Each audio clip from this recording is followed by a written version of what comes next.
There we go. All right, what is up, everybody? Hopefully you're all doing well. Having a rough time, but I figured, I'm going to do some streaming anyway, and I need to put on some filters real quick because I've taken them off because the other stream was for arcade games. So I had on the RTX voice, and actually that's been replaced with Broadcaster, something even better. But I don't want to use that right now. I don't think we really need to use it with just a controller stream. So let me put on a noise suppression real fast.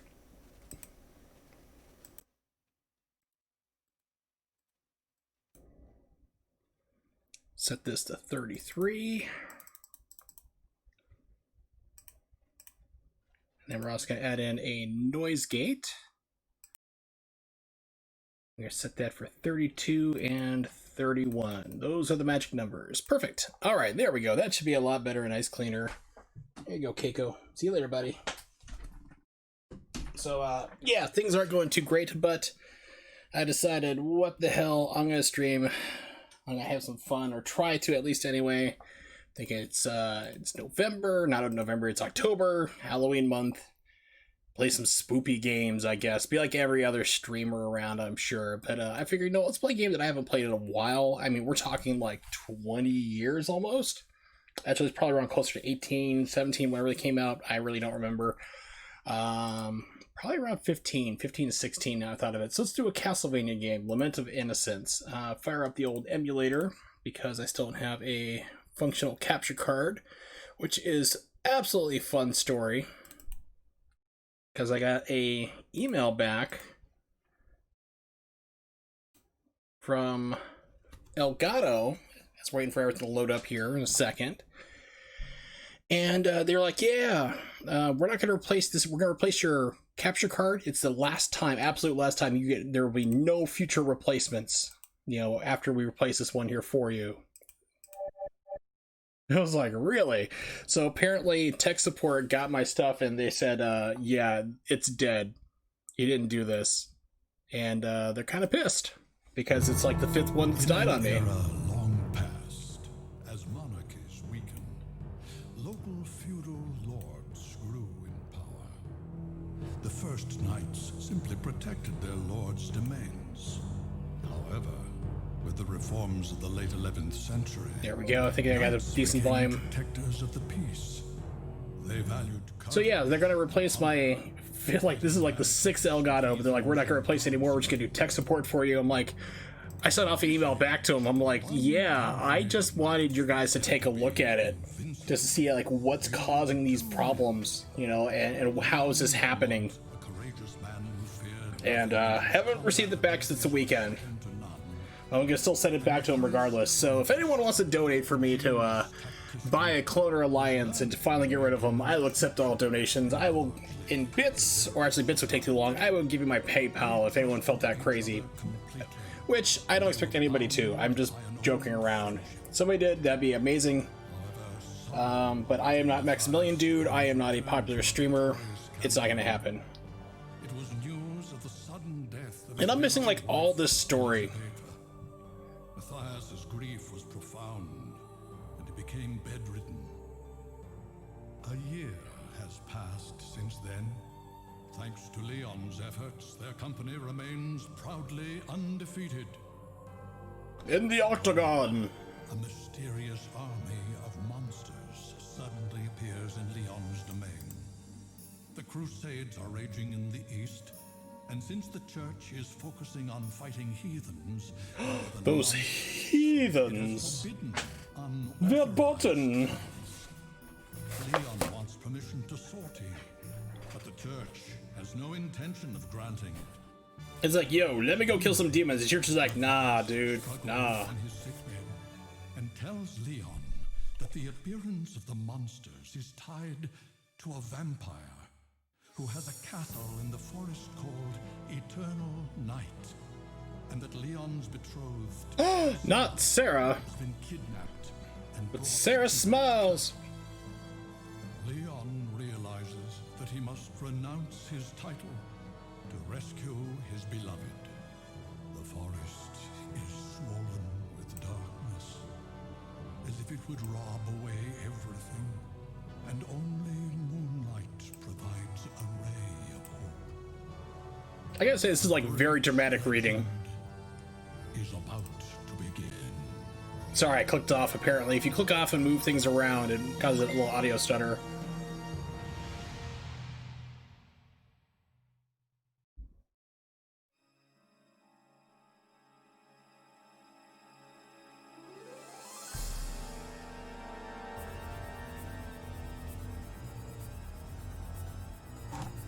Alright. So the options for this game are super limited. Attacks, jump, sub-weapon, that's it. That's all you're getting.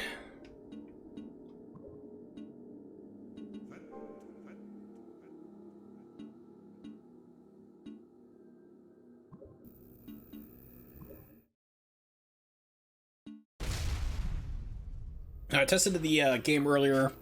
Found it was running like 90% speed.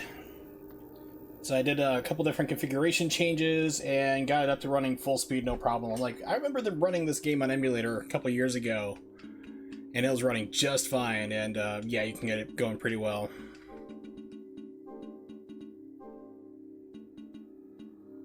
Let's be Wurzel with an exclamation mark, or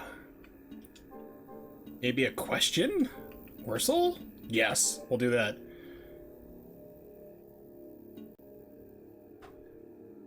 We gotta get one of those. There, I forgot what website it is, Nimix. Also, good to see it here. What is it? You can like have multiple streams on at once for Twitch. I think you can do up to 4 of them. Do them all like that. I originally wasn't gonna stream today because I'm kind of going through some rough shit, but decided whatever, let's do it anyway. And then I can beg people and go say, man, I need money. Someone's gotta buy me. It'd be really nice if somebody spent $130 so I could buy a new capture card. Because get this, I got a email back from Elgato yesterday. It was funny. And they're like, yeah, we're gonna replace your Elgato again. This is the absolute last time. Like, there will be no more replacements. You can call for tech support, but we're not going to do it. You know, it's like, wow, that's kind of funny. It's like your original one was back in 2016, and like we've replaced them as a courtesy, and this has to stop. And the funny thing is, I only sent through my technical data on my card after it died on the phone with the rep from tech support. Apparently, they looked at it and said, yeah, this thing is completely toast. We need to send them a new one, another one, a 6th one. And somebody high up the chain's like, why are we sending this person a 6th one in a year? What the hell?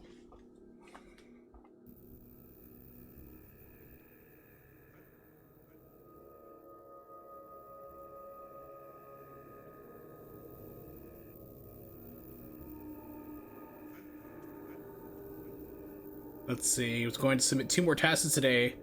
Can't get your encode loaded up. Is it like just YouTube taking forever, or?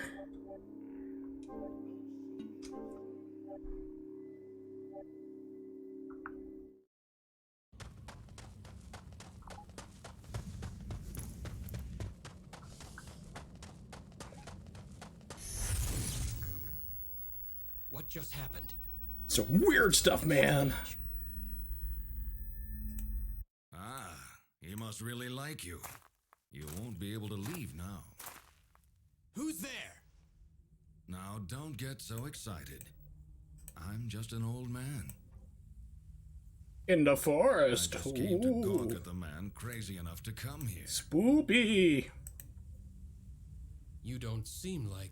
I don't know, sometimes YouTube goes slow. I usually upload stuff overnight. Of course. I'm talking like 2, 3 o'clock in the morning. And that seems to be pretty decently. But it's not, like if I do it during the day, then it seems to crawl. I guess it's like high traffic time for them. But then again, I'm uploading like 26, like Belmont. usually my archives for streams are like 26 to 30 gigabytes on average. Giving up my title. And you, old man? Pardon me, Lord Belmont. My name is Rinaldo Gandolfi. You can call me Leon, and I will call you Leon! Don't call me Lord. We're equals now. As you wish. No. Please follow me to my cottage. I want to talk to you. It's an evil village. A resident evil, you might say, is releasing there, Leon.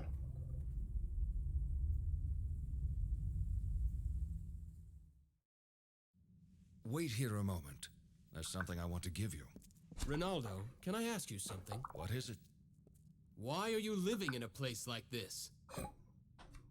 I have unfinished business with Walter Bernhard, the master of this forest. Unfinished business?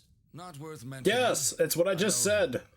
Do you not pay Well, attention, I won't ask Leon? anymore, but you're not in danger living so close to him? Or me. It seems eternal life is extremely boring. He enjoys playing at cat and mouse with the hunters that come here, though, of course, there's no way that he could ever lose. He thinks that my helping hunters makes the game more fun. I see. But what do you mean by there being no way he could lose? Vampires are loved by the night, and this forest is locked in eternal darkness. He has never been defeated. Well, that may be so, but I must go ahead and face him. Did he take someone precious? Yes, he abducted my betrothed. How did you know that? It's what he always does when he starts the game. You came unarmed. Your courage astonishes me. I do have a weapon, just not my sword. That belongs to the company, and I left it behind when I gave up my title. Honest to a fault. I heard that many hunters have met their end here. If that's the case, getting weapons shouldn't be hard. Take this with you. It will help you. It'll help you unlock doors. Master of unlocking. What is this? A whip made with alchemy. It's stronger than any dead man's discarded sword. Alchemy. I'm not familiar with that word. Not surprising. The field experiments with the principles of God's creation of the world. The only person who truly understands it is Matthias. So I remember where this guy is. It's the guy talking, not Leon, the other dude, was the voice of D in the English dub, Streamline Pictures dub of Vampire Hunter D. I was like, where have I heard this voice before? So it's funny that he played a vampire, or vampire, in a dub, a classic. Of course not. And then years later, like 20 years later, he's playing this character in a vampire game. Consider alchemy to be heresy. Good God, can we get to the gameplay, please? Jeez. It's only been like 10 minutes. Alright, finally. Okay, I got a double jump.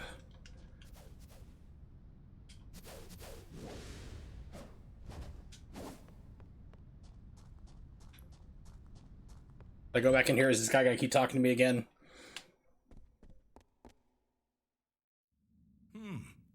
You've done well to come back. Is there anything you need? Okay, so this guy's a store. That's what he's trying to tell me. Okay, cool. Would you like?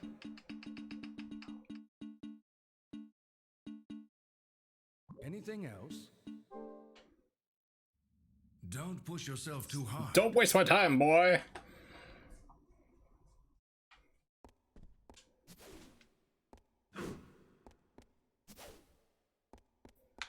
Okay, so I have no camera control, so the right analog stick brings up menus.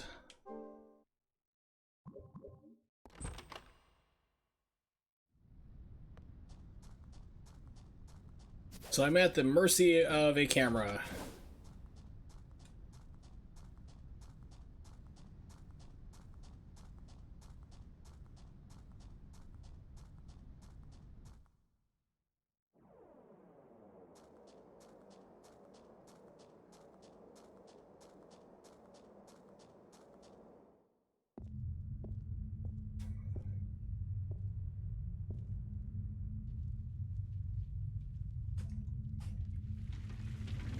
This looks to be in the vein of some kind of castle.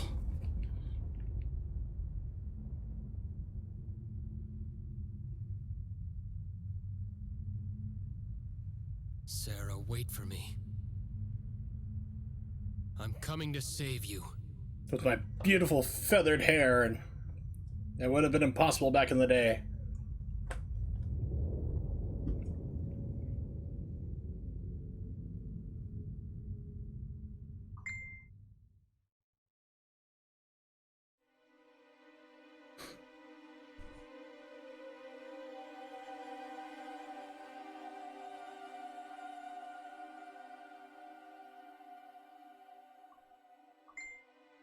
Apparently I'm a popular person today.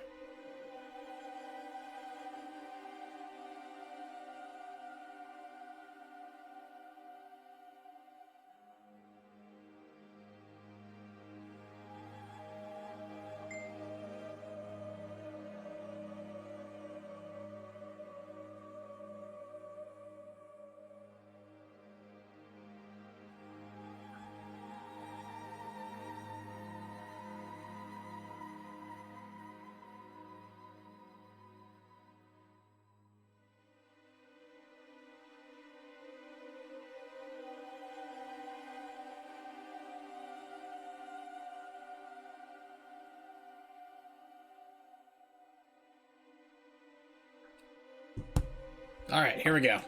Sorry, like it's like all of a sudden I had like 3 people message me all at once. It was like, wow, okay.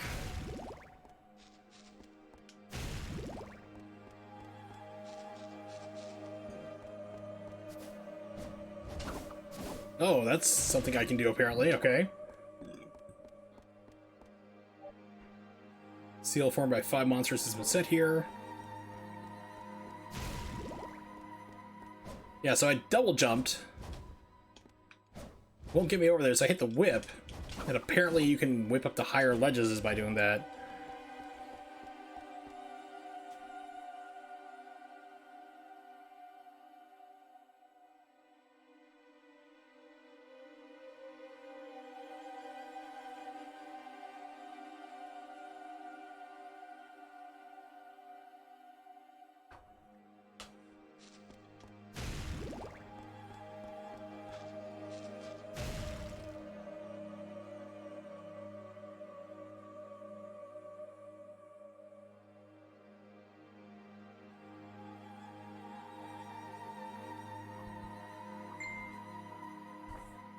Okay, so I saw a door over... Where was it? Door to the right. I go in here? Yes. Okay, blue marker. So, it looks like any attack button will go in, because I've done light and I've done heavy.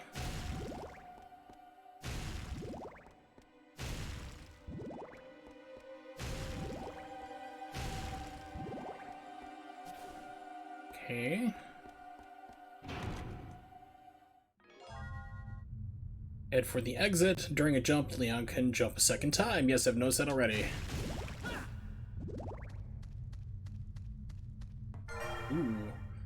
Marker stone 1. You can place this. You can place a mark on the world map with this magical stone that shines red. Do I have a map?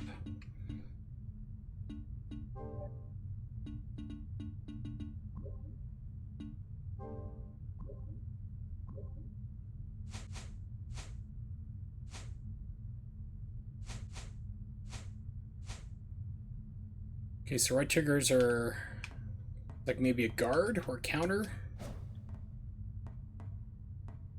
Select, okay, there's a map.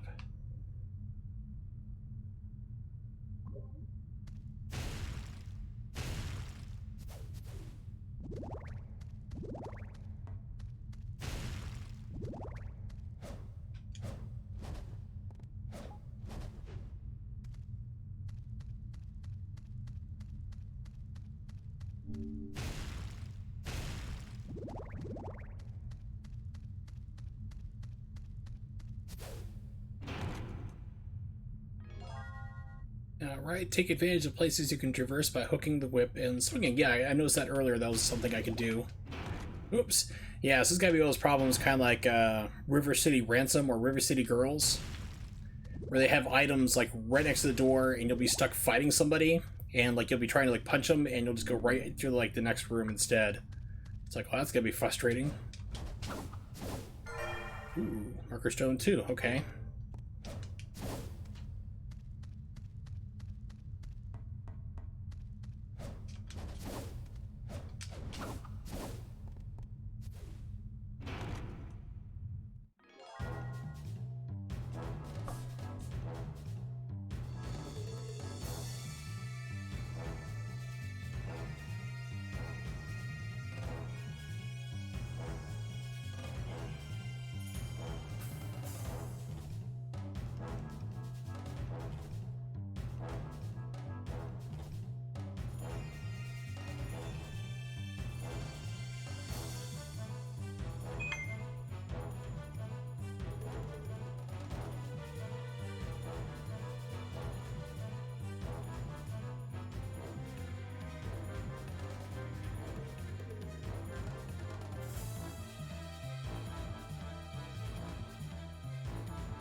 Alright, here we go.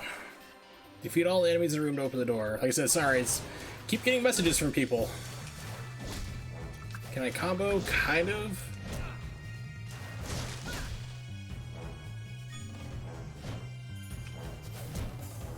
Do I have a lock on? I don't think I do. Ooh, okay, so sub-weapon. Quick step. Guard plus X.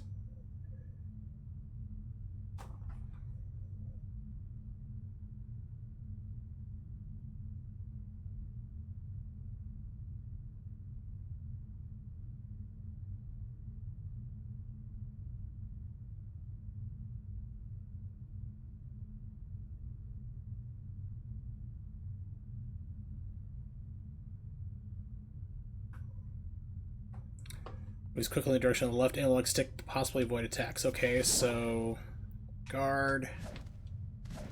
Okay, so I don't have to press it at the same time. I can hold it down, just got tap X, and then... Ooh, getting fancy. Yeah, apparently I have a knife as a sub-weapon. Take advantage of places you traverse by hooking the weapon and swinging.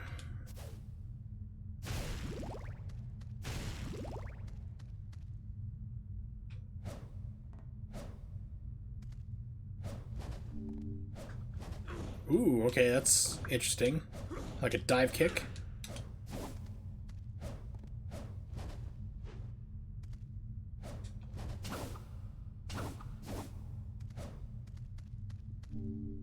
Magical ticket. So what does that do? Item list. Use it, you'll be taken to the front of Ronaldo's house. Okay, so it puts me back at the store. I'm guessing the guy I was talking to before is Ronaldo.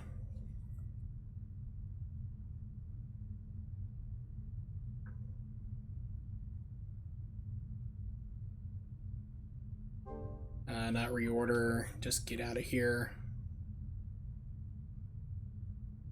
Unless she's trying to fatten you up to, like, for the kill or something, then yeah, I wouldn't turn it down. Hell, I wish I had somebody bring me food. Keto diet safety food, sure. Accumulate MP if you guard against an enemy's special attack, purple glow. MP will consume when using relics. Use the relics to defeat the enemy.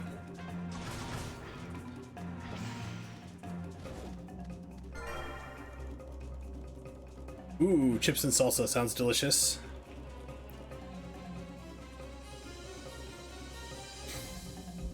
I was gonna ask Cartman how to make salsa, like how to preserve salsa and make it. We're not really talking right now. So, that's kind of out the window, so I guess I'll have to have salsa that I can, like, eat at once. Statue in the image of the fire god. Flames sprout in your footsteps. Press circle while guarding to activate the relic. Press again to deactivate. Okay.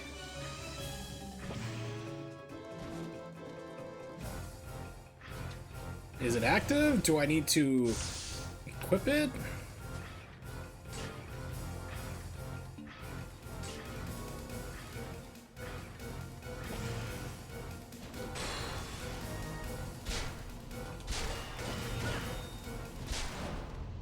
Okay, that's weird. You have to get hit, and apparently activate it while you're getting hit.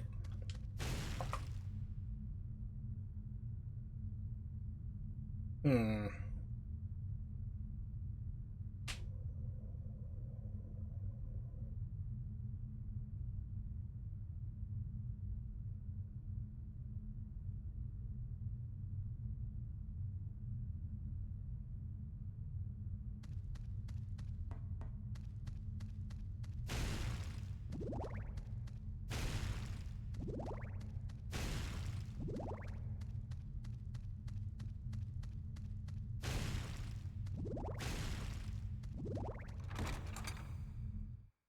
Sweet and sour chicken cheesecake. Ooh. Yeah, you might want to try canceling it then. If it gets stuck like that, sometimes it just does. It really sucks. I've had that happen at like 90%. You might have to just cancel it and get it going again. Okay, so exit from there. So that's just a loop.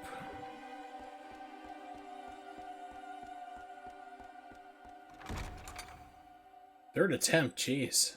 How big is the file? Just out of curiosity.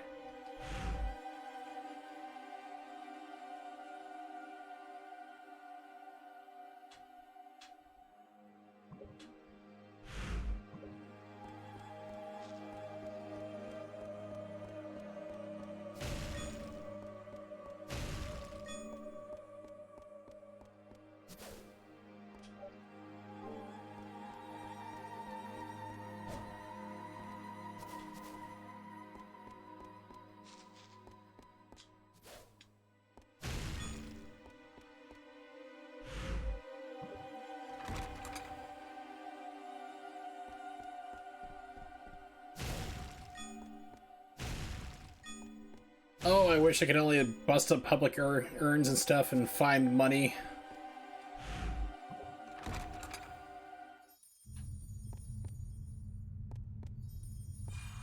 Oh, safe room.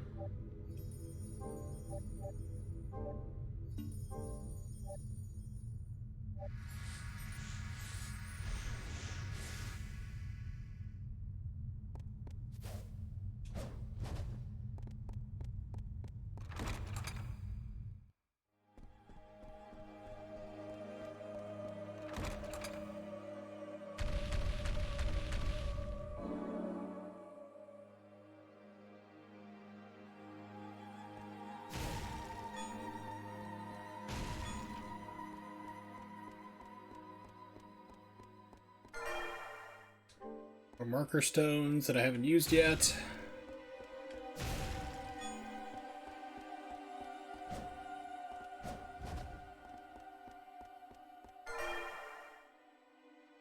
Also the sacred remains. Okay.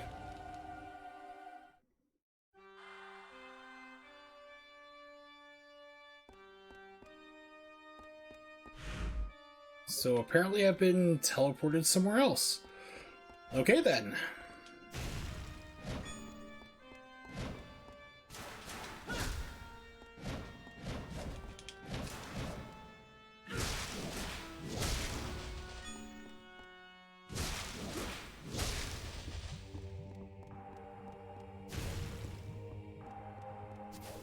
Nice if your whip actually grabbed the money. That'd be even better. Speed things up just slightly.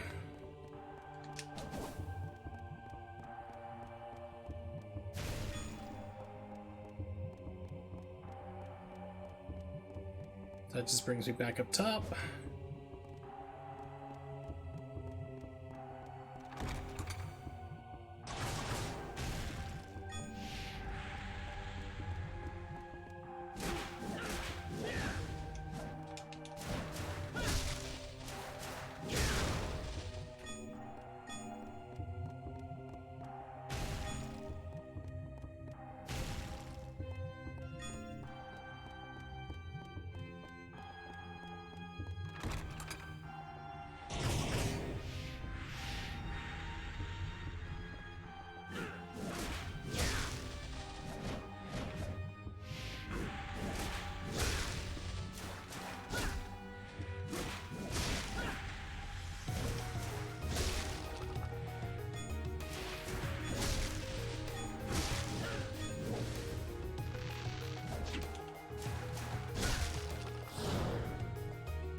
Okay, I guess I left. It just sounded like something bigger appeared, maybe.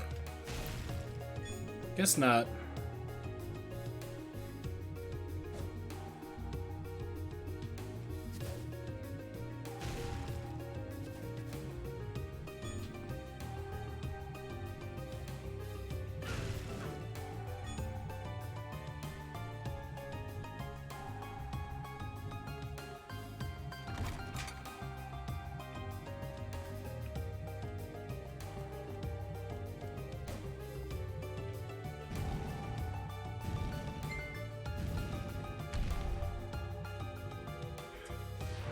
Okay, a door somewhere did something.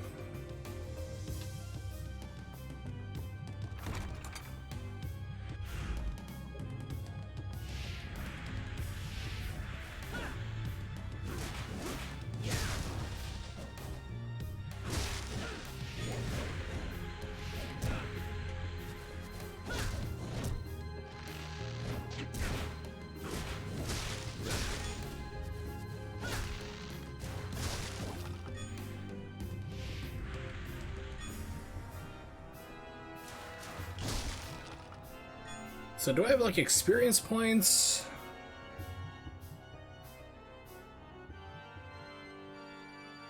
I'm guessing, because, I mean, you have, like, all these different stats, so you have to level up somehow.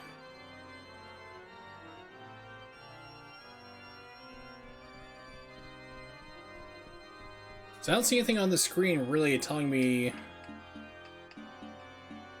you know, like, this many points to your next level. Like, what was it? Symphony of the Night would do that.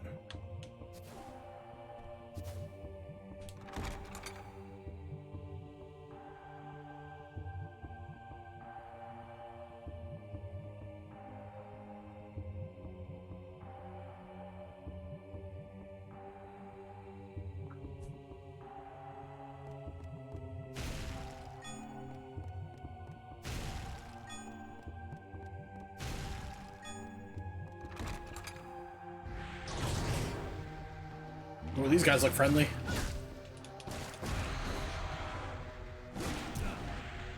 Oh, they vomit acid, apparently. They're like aliens.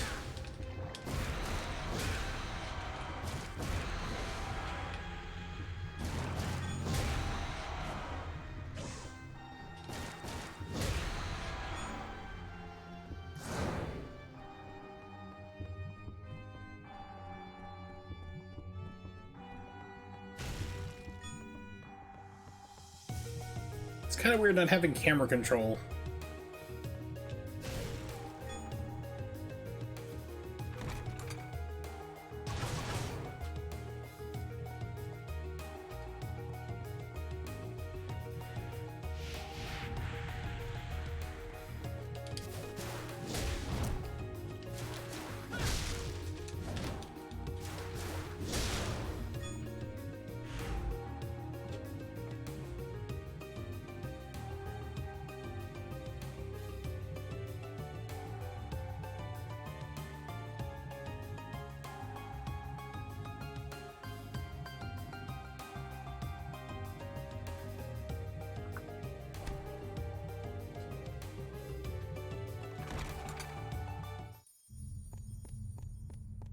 Okay, another save room.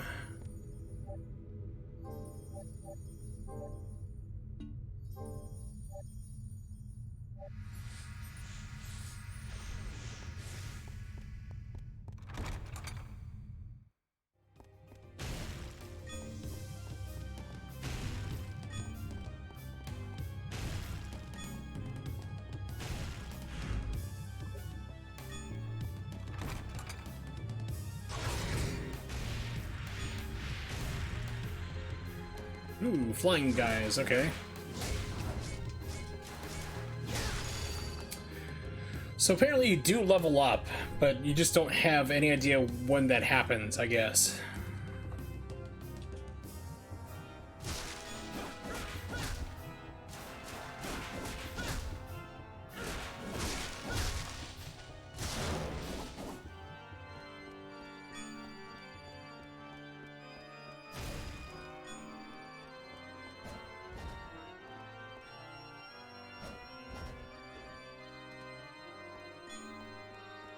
I'm rich!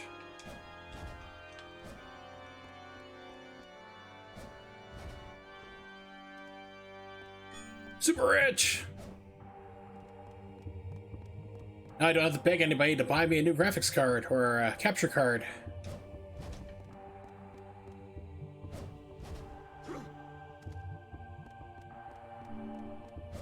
Hi, Potion, you're not money. Get out of here.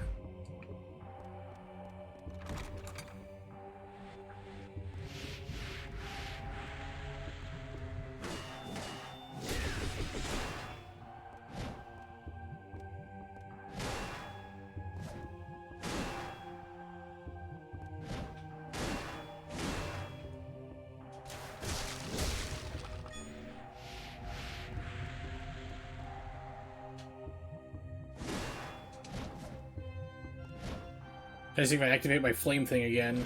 I guess not. Guess it's only maybe like certain circumstances, I guess I can do it.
Okay, I think the knife might be a little bit better, maybe.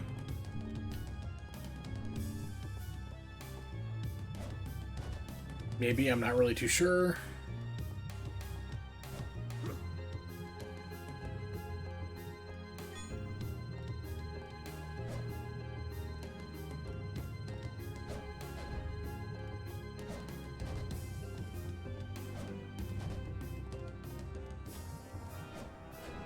No, I cannot get up there.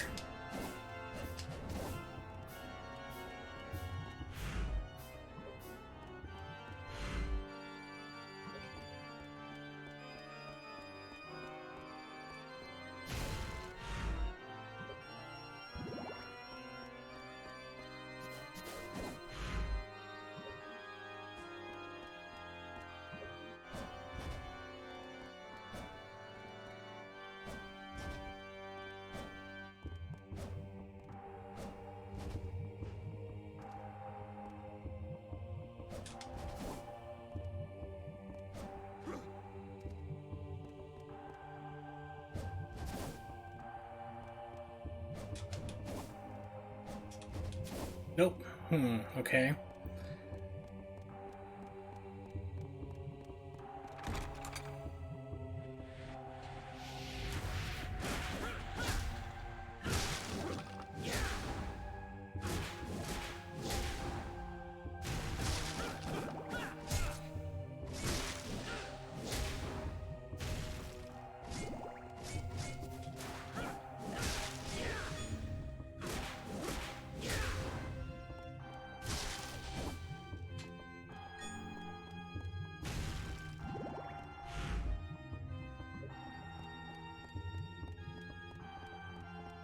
It looks like a door I haven't gone through here.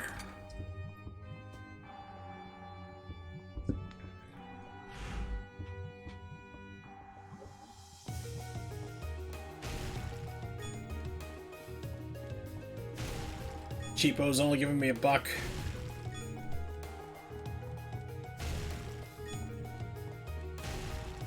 Which one do I have? 1,408.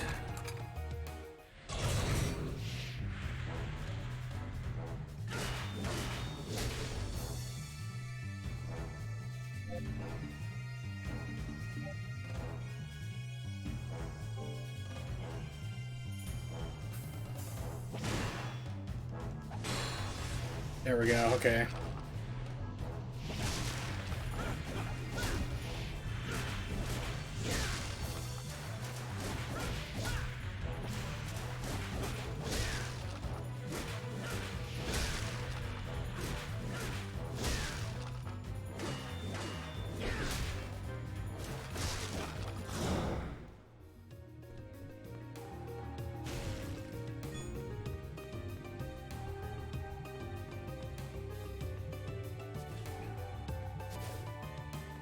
There we go.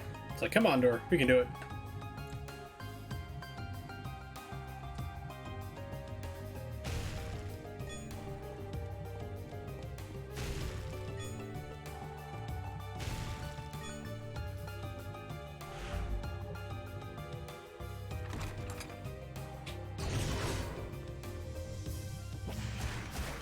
Oh, I thought that was something I could pick up.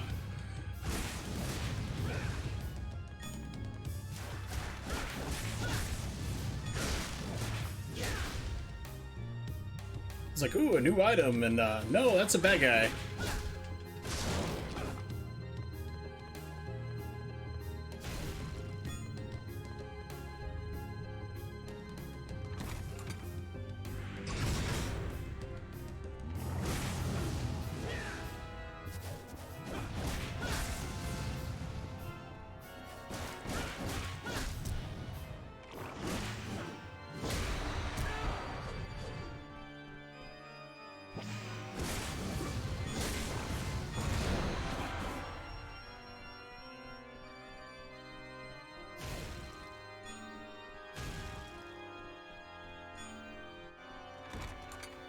Alright.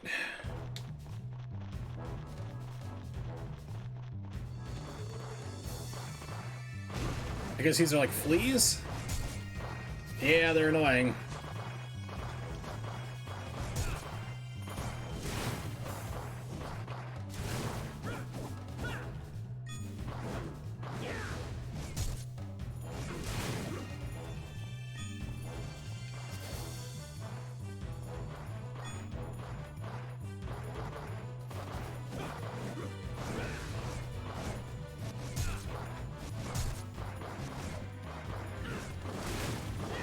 So unfortunately, I don't have a lock-on that I'm aware of.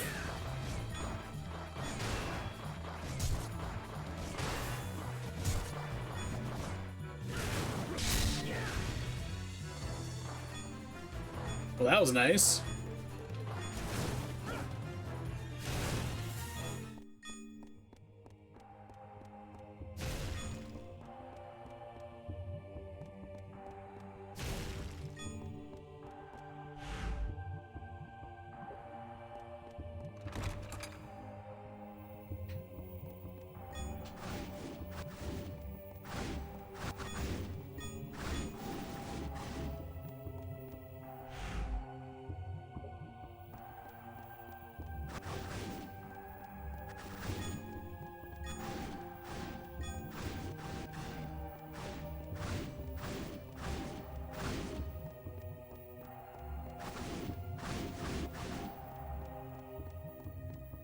All these in the same area. Okay. Coolios.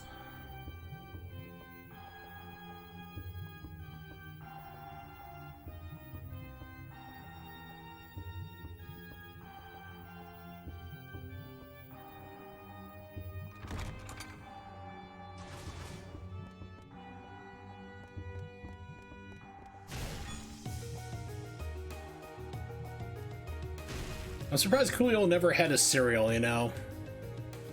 It literally would have been called Coolios. 1, 2, 3, 4, got something brand new for you today. You'll party up, get down with all these vitamins and nutrients. And a little crap ton of sugar.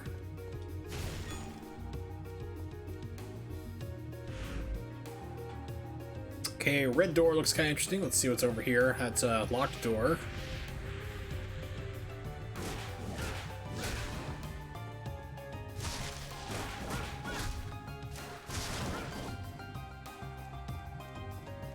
Hoping this is a save room of some kind. It is!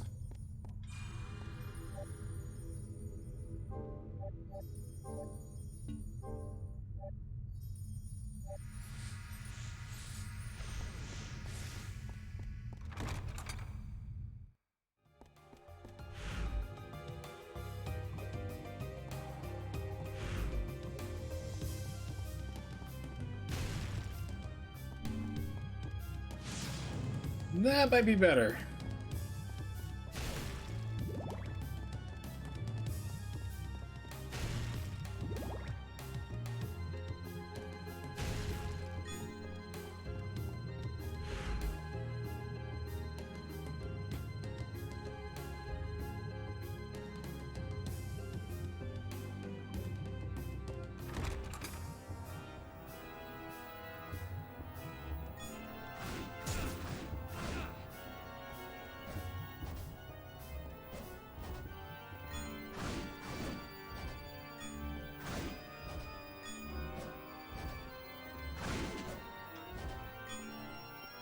$1,000, worth it.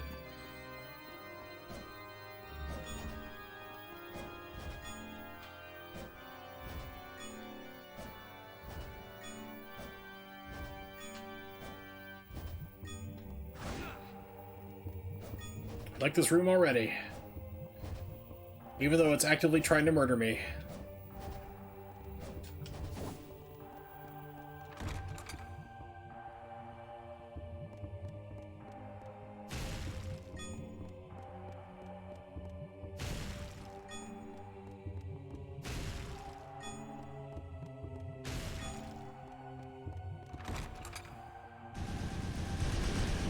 Well, that sounds awesome.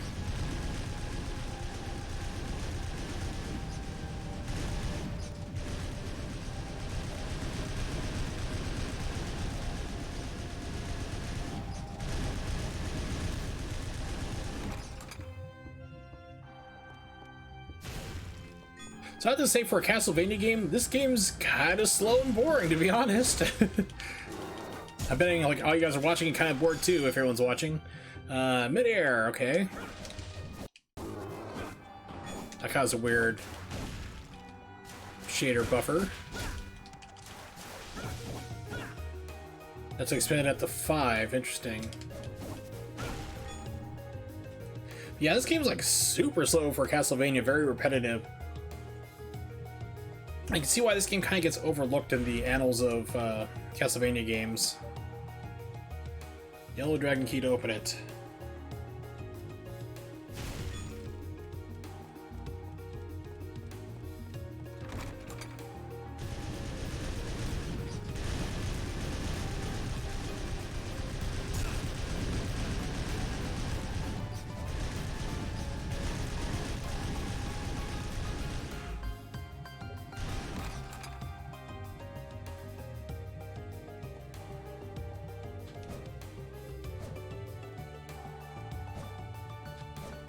Okay, jump onto the platform. You've done it before, dude.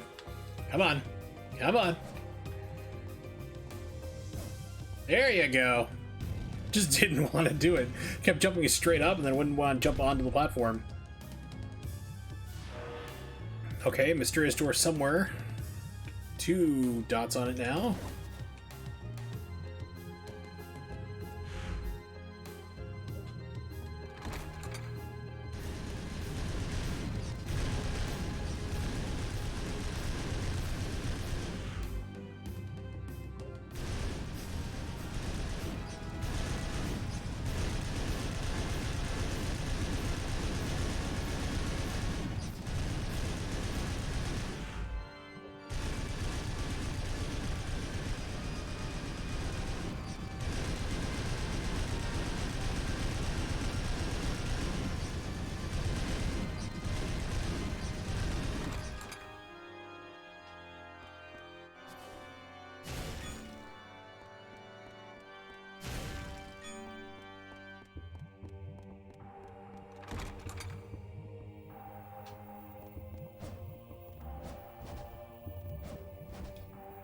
Heard me.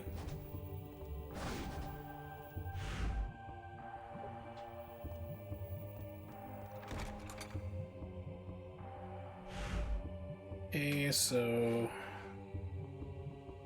down further down to the right.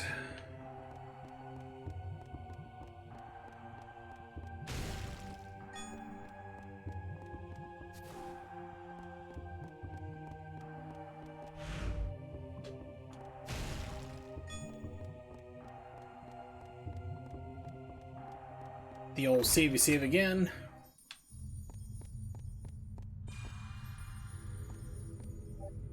know what it is, but like my Twitch preview window is just getting more and more delayed. I had it like 480p. Yeah, it was like starting to delay itself off. I'm guessing maybe because this game is running at 59.94 NTSC instead of 60, flat 60. And I'm streaming at that. Maybe it's causing a weird desync. I'm not sure, but yeah, because I had like usually I put my preview window on like 480p. When I was doing that, I was getting like ridiculously behind, like 30 seconds behind all of a sudden. It's like, that's not, and it wasn't buffering or anything. It just kept falling, like frame skipping. So I switched to the 720p and now I'm like around 7 seconds behind, which is really unusual because I'm streaming with low latency on.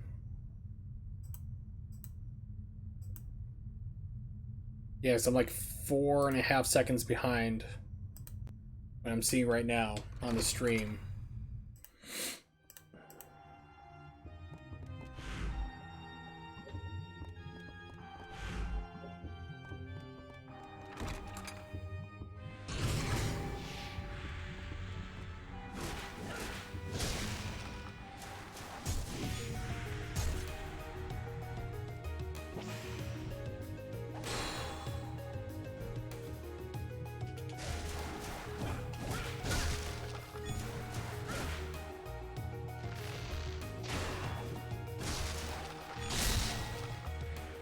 And that's the everybody in the room dies spell. Alright, cool.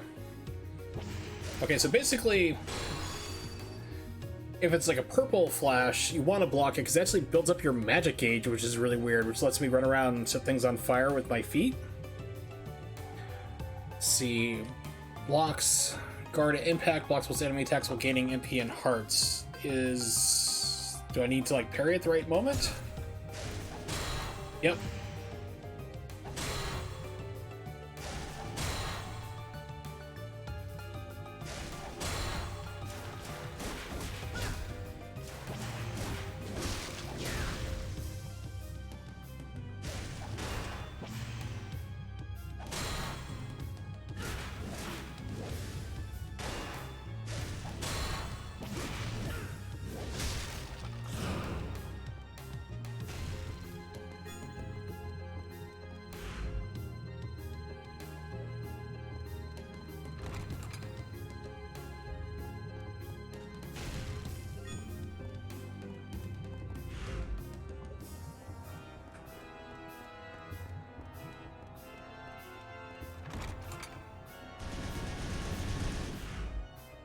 Okay, so this is like another loop.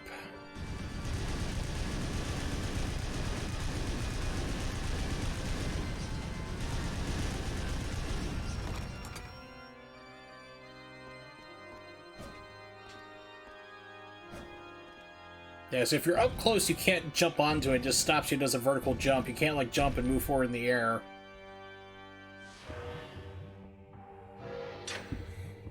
Well, wherever that door is, it's now waiting for me to open. Neat. If only I knew where that was.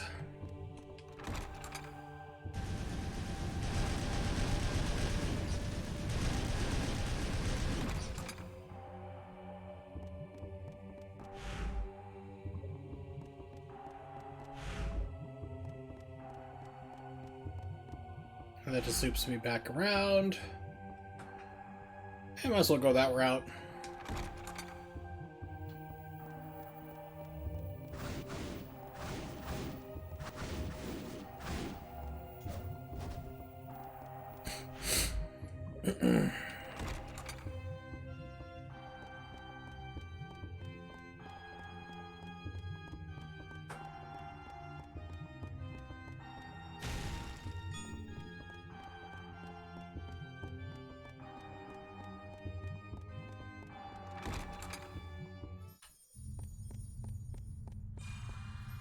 Woo! 16!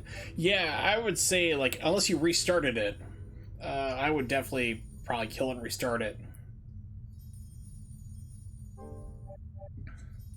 Don't know why that keeps happening. Like, how big is the file, though, that you're trying to upload? Shouldn't be too big, I would hope. 22 gigs. Yeah, I mean, I have faster internet, but I do my stream archives, like per stream are around 26 to 30, 32 gigs, depending on how long I stream. So and that takes about maybe 6 hours, maybe to do 5 to 6 hours, because I usually do it overnight, like between like 2 or 3 o'clock in the morning before I get ready to go to bed. I'll start to upload, and I'll let it rock that way. But if I do uploads during the day, it seems to go slower. I guess it's like during their peak hours, it's all that, but yeah, so I don't know what to tell you. I might start it over and try it again, but see, you've been doing it already for a while now. Cool, I was wondering what that'd do.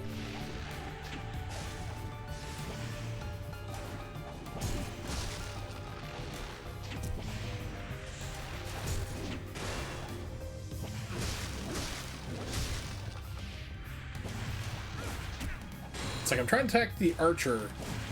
The game's like, no, wrong.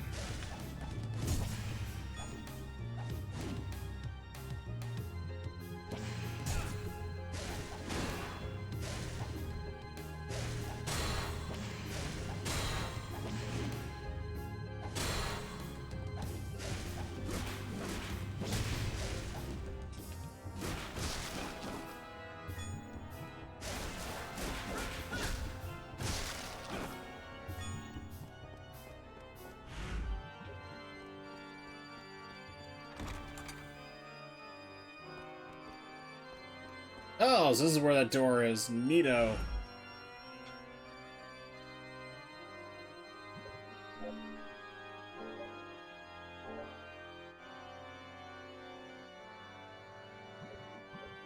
So you can't pause and use items. You have to go into here to do it. Weird.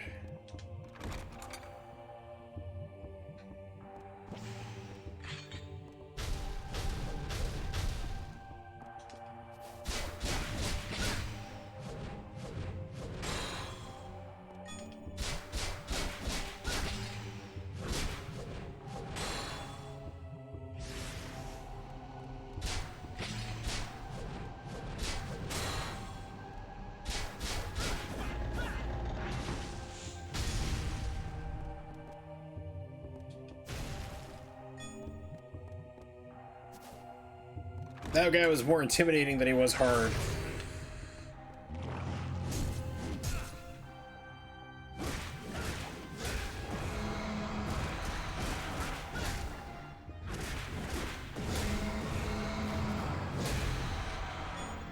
So it seemed like at certain attacks would, like, the more you use them, the more you'd like level up.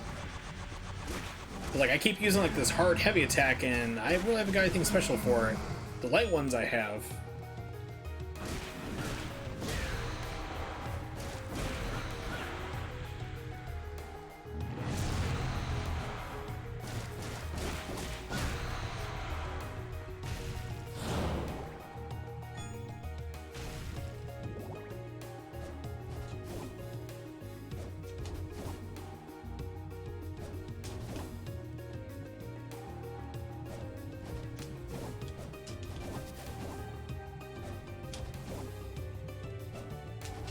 There we go, weird. It wouldn't let me do it from that one angle, but just the other one was okay.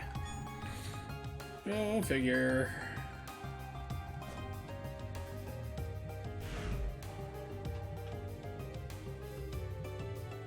Stupid 3D map.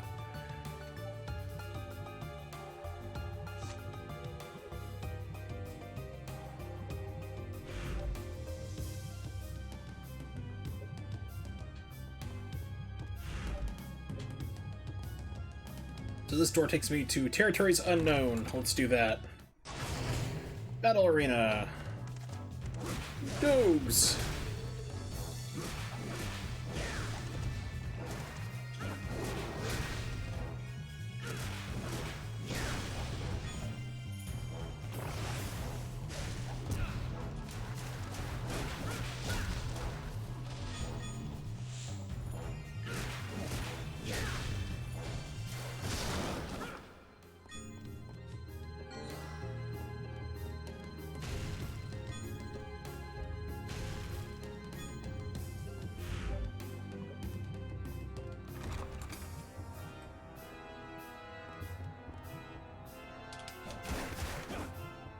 I remember you from other Castlevania games.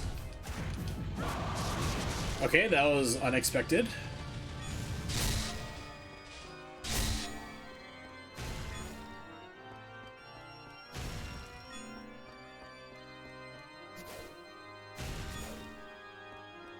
Yeah, so I've heard of the other PlayStation 2 game. What was that called? I actually have it legally obtained. Curse of Darkness. I heard Curse of Darkness was better, but that's like the sequel to this game, so I'm like, well, let's play this one.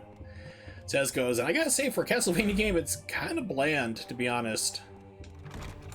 I generally like the Castlevania games.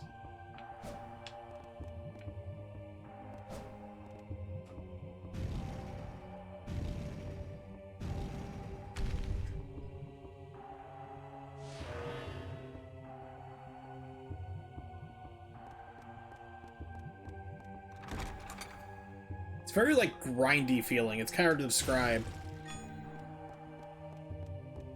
It's all, like, rather plain. It's nice that it runs 60 frames per second, or 59.94. But, it's just, like, rather slow. You have a progression system, obviously, but there's no indicator on how that works.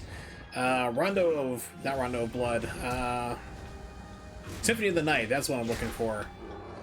Symphony of the Night at least would tell you, like, when you're about to level up, and this game's just like, oh, surprise, you suddenly leveled up for some reason.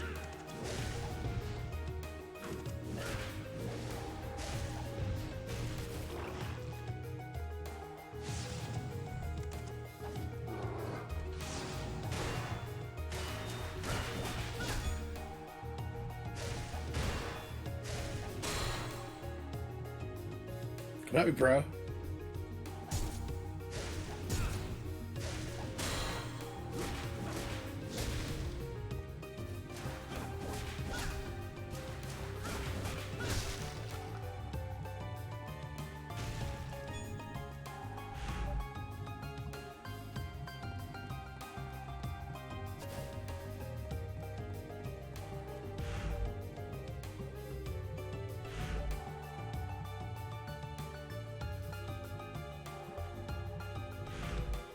So I need to go through this door here. Okay.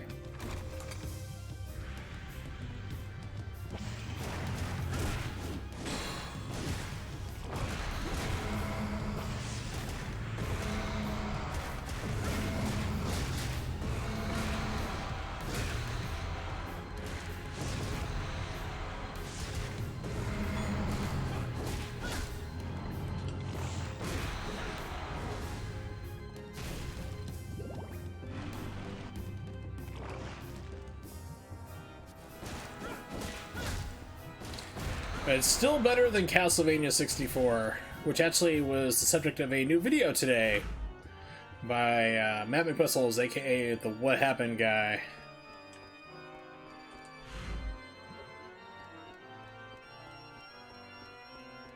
Backtrack to a save and heal.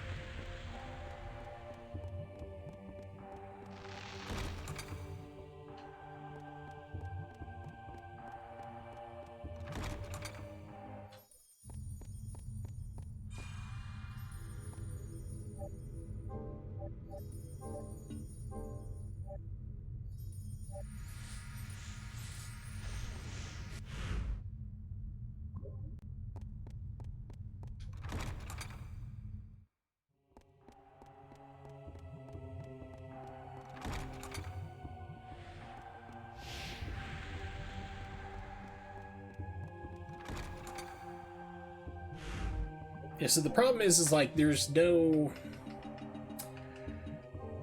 not a way, as far as I can tell, like, that tells me when I'm going to level up something. It's just, it happens.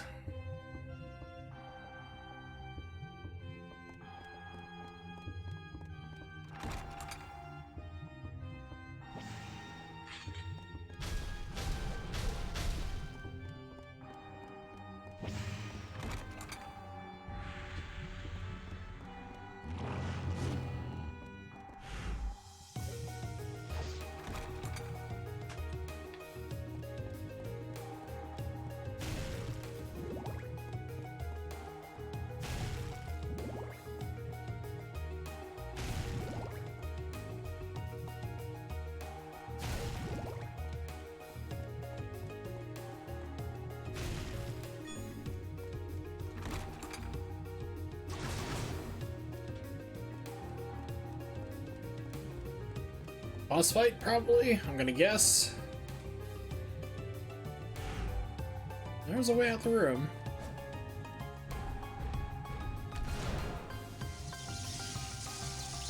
Or a boss fight. Nope, traversal mechanic. Like, oh no, I'm trapped. How will I ever get out of this? Make sure there's nothing up here to get. Nope.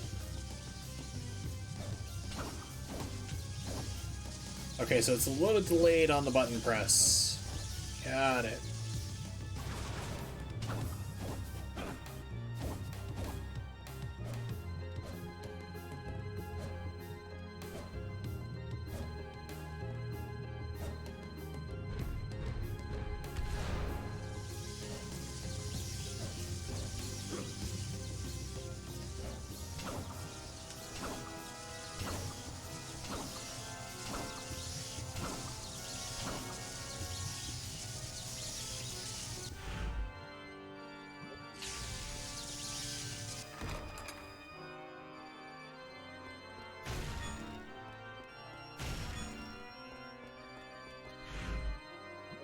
Cross. Ooh, that looks like it could be better.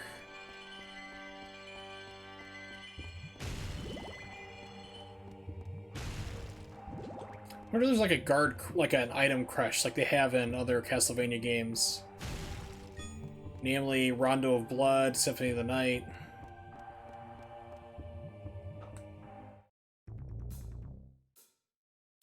Now this sounds like boss music.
Ah, okay, so that's where that door is.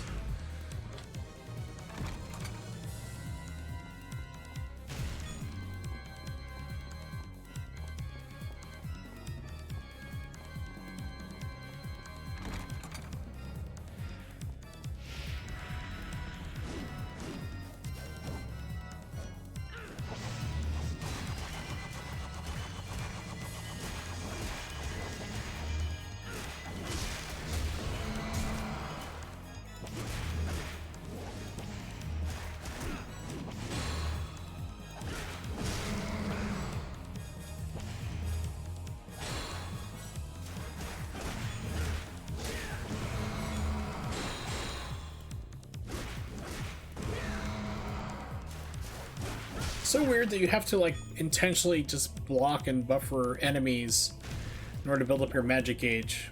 You know, you have like your sub-weapon gauge, which is the hearts, but like if I want to use the flamefoot thing, I have to like intentionally stand there and block or perfect parry in order to get that to work. An odd choice for sure.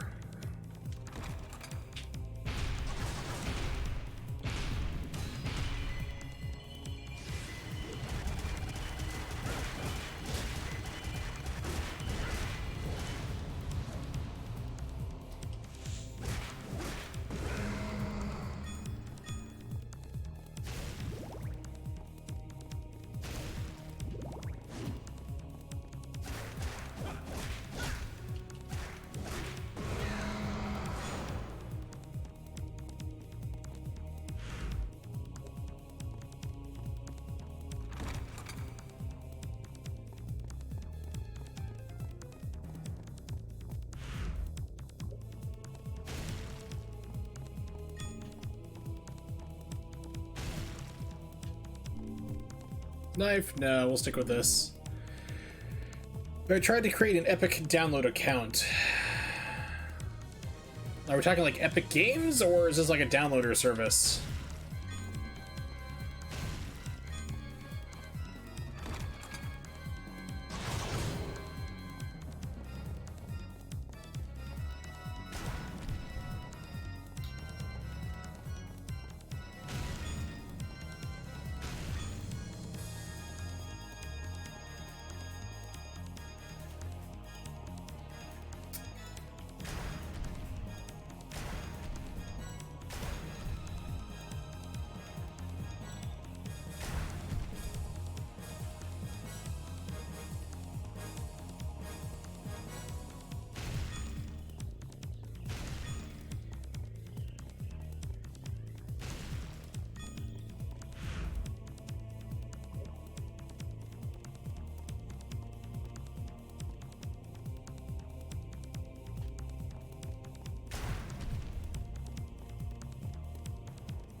It's really gonna make me backtrack through all this? Nope.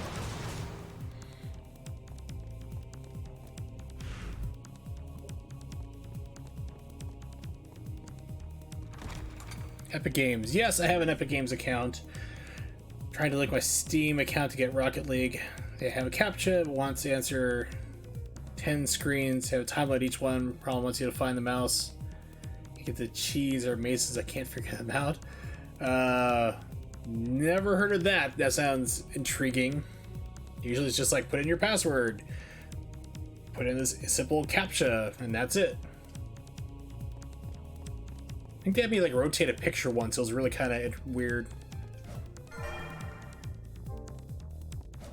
Like rotate this picture until the goat's facing upwards. It's like, okay. And I doubt that you, the master of Rubik's Cube solving, would have a problem with a maze. Unless you're secretly a robot! It would make sense.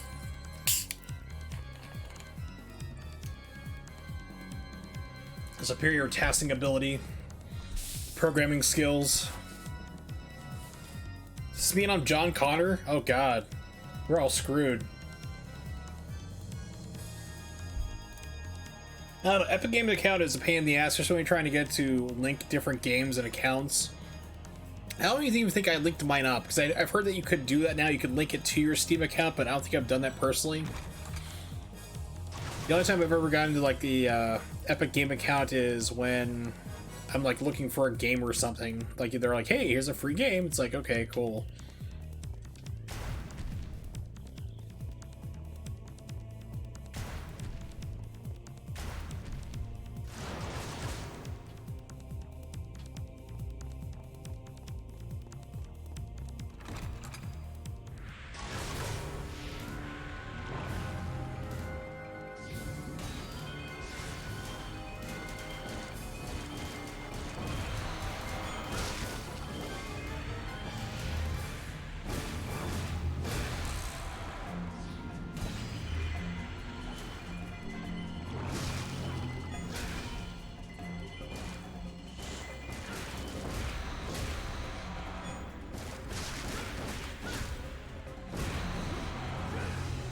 Huh. Usually they have like pick another option, like if you're unable to do it for whatever reason, like if you're having problems with the CAPTCHA, click here for alternate means. You would think, but I mean it's Epic Games, so they ain't too bright.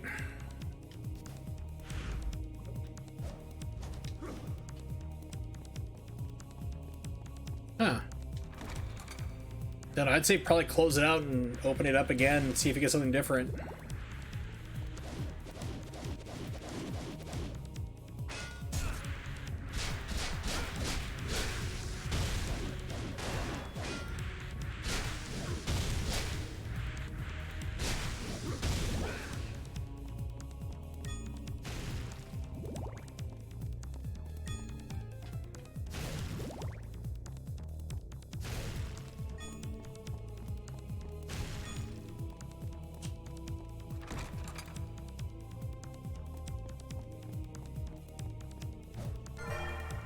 Bloody Cape converts damage to hearts. Okay.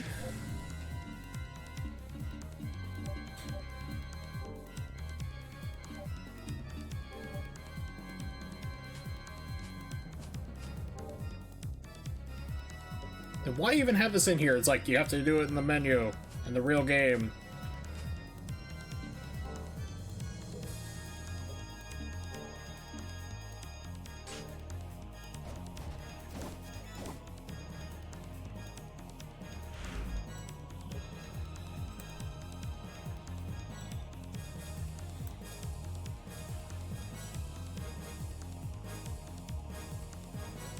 Epic Games launcher. Let's launch it up and see what's going on here. See if I can try to figure this out.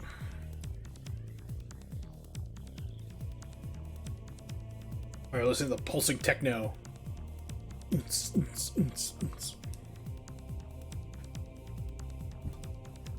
Wait for that to load up. Oh, there we go. Of course, it takes over the entire screen.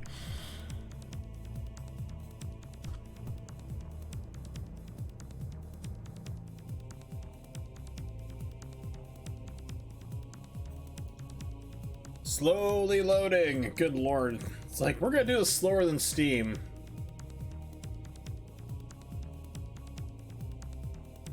By the way, on Steam, they have some interesting stuff for free for Sega's 60th anniversary. Like a, oh god, which one did I sign in with now? Used Google, maybe? No, that wasn't it. I think it was a direct sign in. Anyway, over on Steam, they have Sega's 60th anniversary. You have like a bunch of free games they're giving away.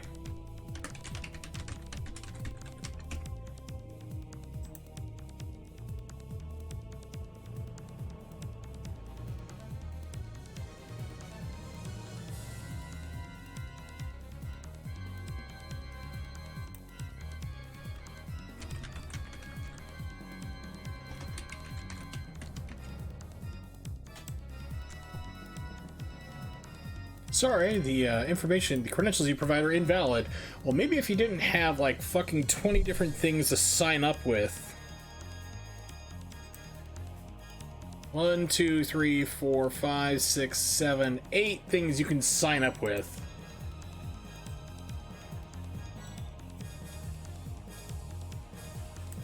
It's like, good God.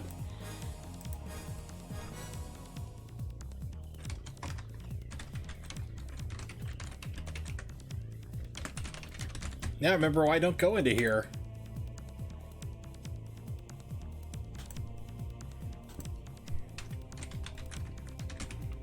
Because you click remember me and it's still like, no.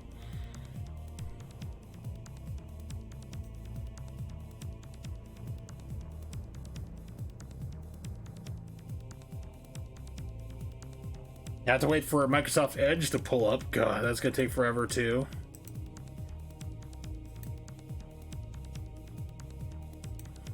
The system that nobody likes, but Microsoft continues to think that, dude, people are gonna like you one day. We're gonna make this work. I know we can do it. It's gonna work. People are gonna love Microsoft Edge. We know how much they love Internet Explorer. What if we made it like take 3 times as long to load and less compatible with everything and just have multiple security issues?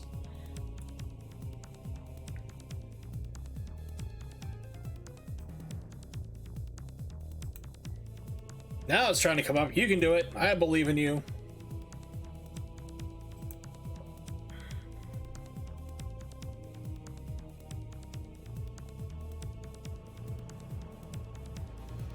I'm checking my processor load. It's like, this is taking forever. It's like, are you kidding me?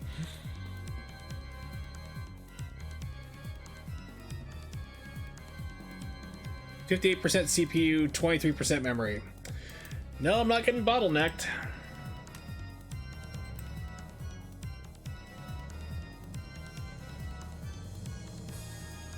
What was your favorite part of Wurzel's stream? Oh, the one where he spent a long time on a still screen trying to get in his Epic Game account.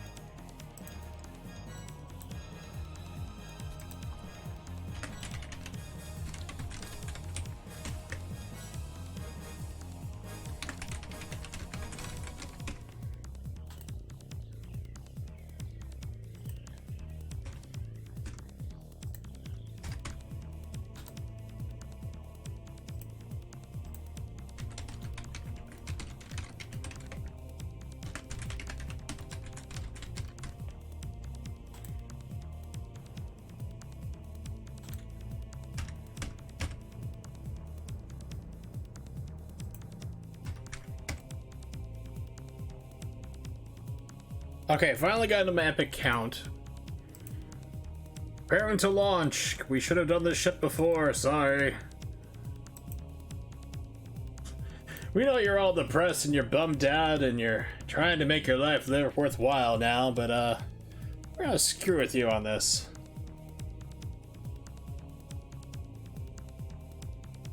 Amnesia! I think I have that through a couple different places. Okay, so where do you go to try to link up your Steam account then?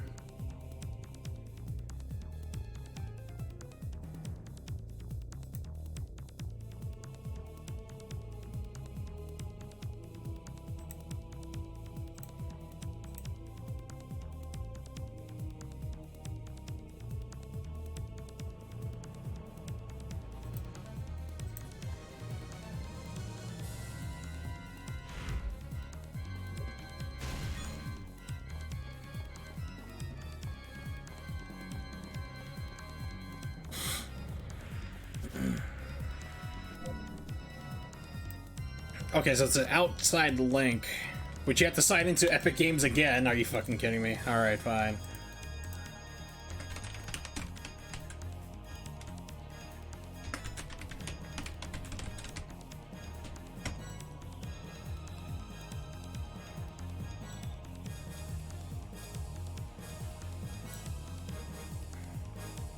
Linking your Steam account will allow you to share your profile data, game progression, purchases, and earn game content. Okay, link account for fun. Steam username. This is gonna be more of a nightmare.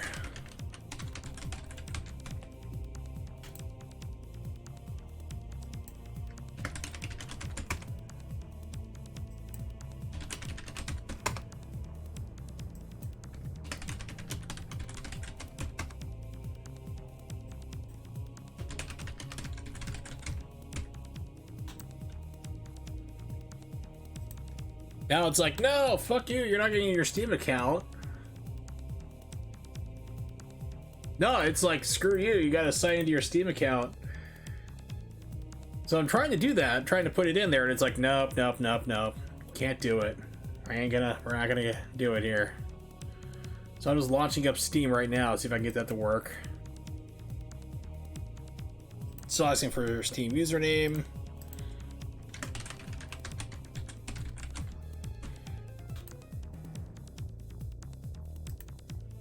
Give me CAPTCHA. Ampersand, really?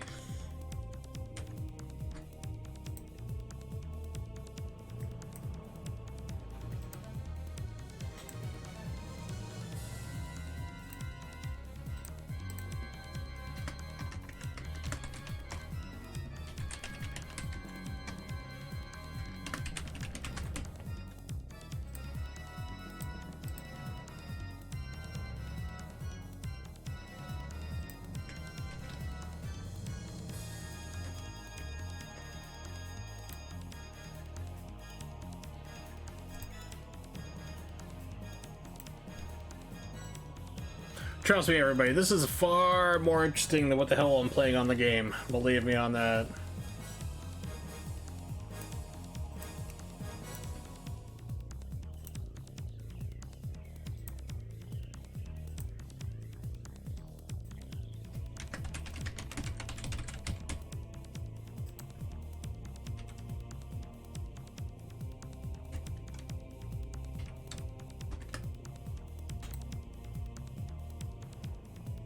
Okay, now it finally took it.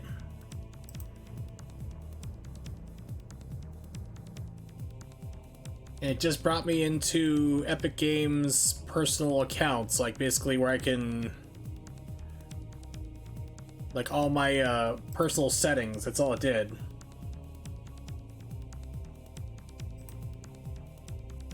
Didn't do anything, just brought me to personal details. Like, who are you? What's your address?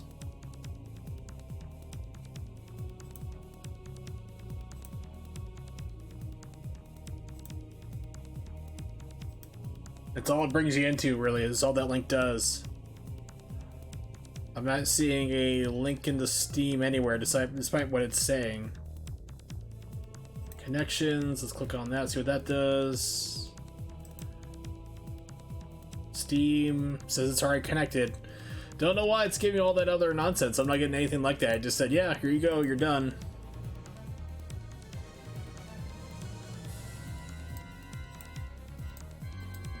So I have no idea what nonsense it's trying to make you do.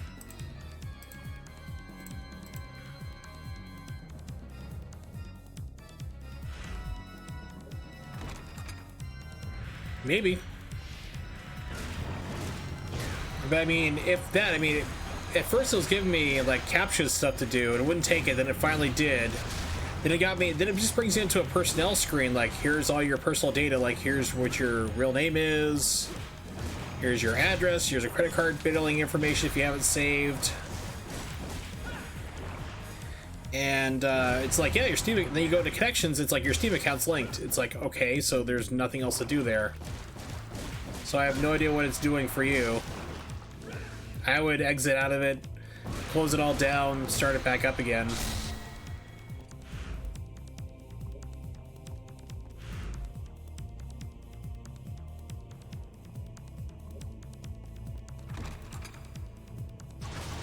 And I just signed in through, I wasn't trying to do like Facebook or Google or anything. I was trying just to sign in through Epic Games account. Because I originally, back when they tried to do it with my PlayStation account, and it just did not like that whatsoever. It threw fits. And it kept trying to give me, like, it just kept going an infinite loop. It kept thinking I wasn't, like, who I was. I was like, screw that, so then I created an account with them, and, yeah, and then finally got me into it. Knife, don't care.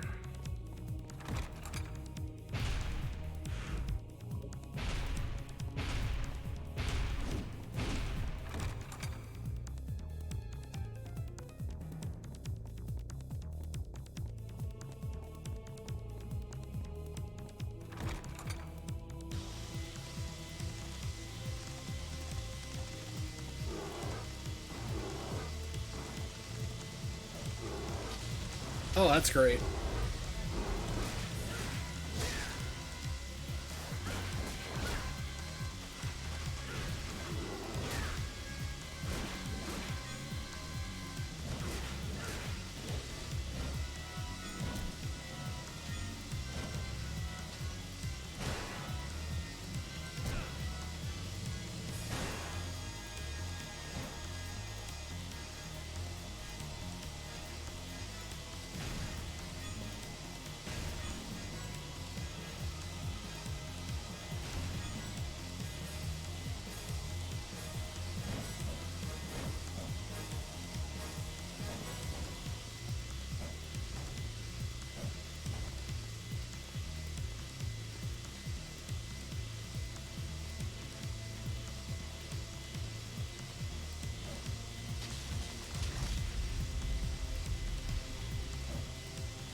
Are you fucking kidding me?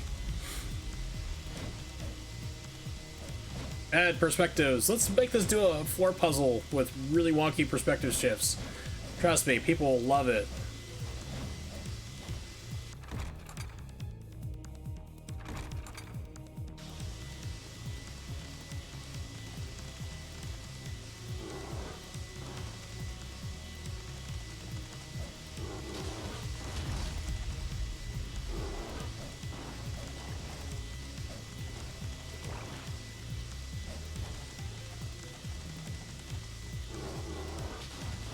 Now that breaks. It didn't break before when you ran over it. Why is it breaking now? Inconsistent logic.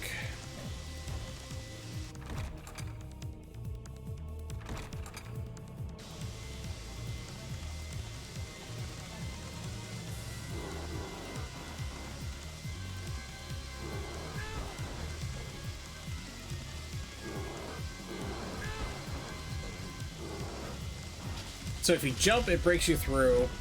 You're at a weird fucked up angle, so you can't see exactly where it is you need to see in order to be safe.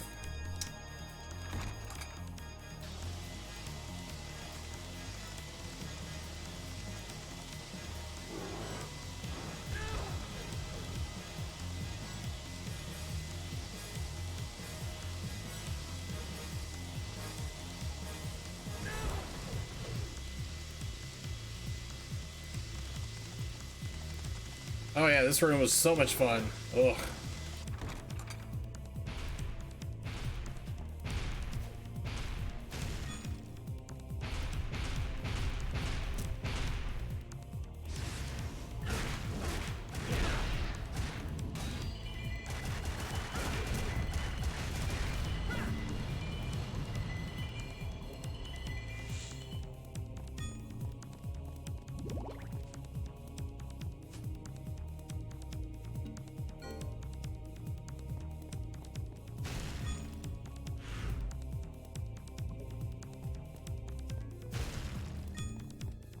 That door looks friendly.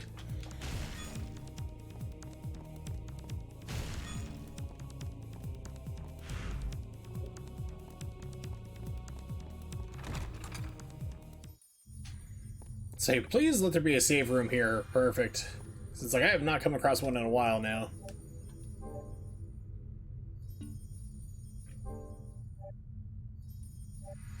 Yeah, I honestly don't know why it's giving you so much nonsense, unless... So what were you picking to sign in with? Like I said, I have a Epic Game account, so I use like the very top option, but I mean there's like literally 8 options to use. Maybe if you're doing something different like PlayStation Network or Steam, maybe it makes you do other nonsense, I'm not sure. Because for me, it just like, after it finally took my password, it just said, okay, you're linked up, that was it. Like it didn't even tell me it was linked, it just brought me to the screen, the options screen. I had to try to figure it out myself, like what's going on here.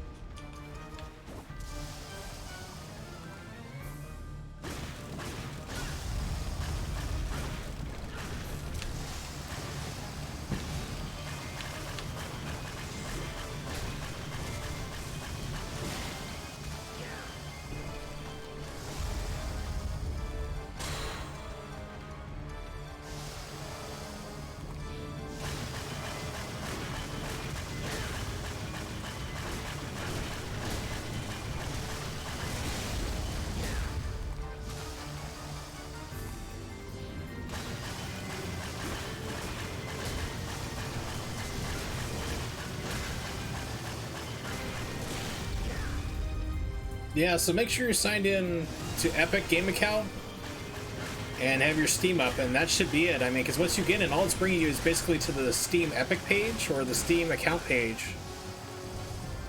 And all it's doing there is, then you have to click on connections. It'll just say that your Steam is, like, you'll have an option for disconnect because you're automatically linked up, apparently. I don't know, if you're on Epic, let me pull up Epic again. So I saw an option for Rocket League. It should just add it to your Epic Game account launcher there.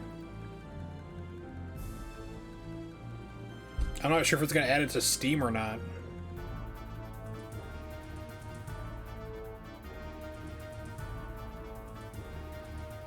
Yeah, so that might be why it's giving you weird nonsense. I don't know. I mean, maybe it does something different for every different type of login you try to do. Rocket League, click.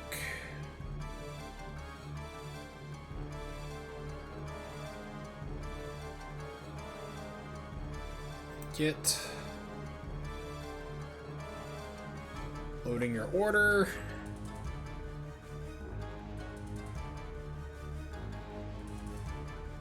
Free. Sure, I want to get lots of spam email. Thank you.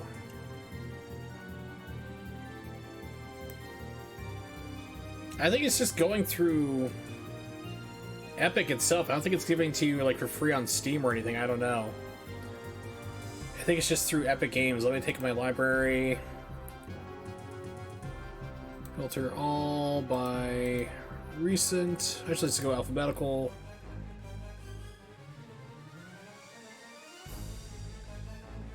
Rocket League, it's there. So it's basically, it's an Epic account game, not Steam, so I don't know why it needs to link up, but it's something you can do apparently.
Yeah, so if you can get to your Epic account, just screw it, because it doesn't link over to your Steam for that game. It gives you through the game through the Steam account or through the Epic account. It's not going to transfer to Steam. Blue orb.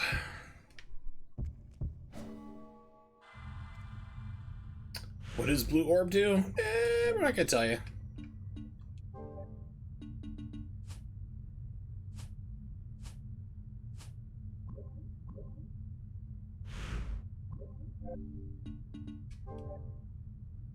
Magical orb. Glows blue. Well, gee, that's great. Thanks, game. So glad I got it.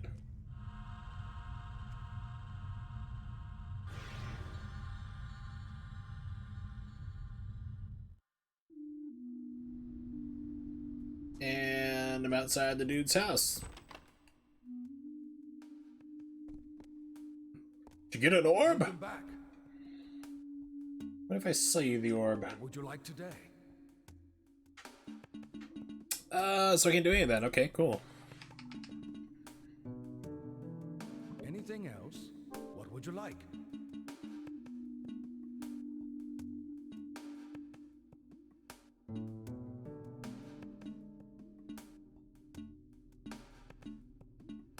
Cubic zirconium!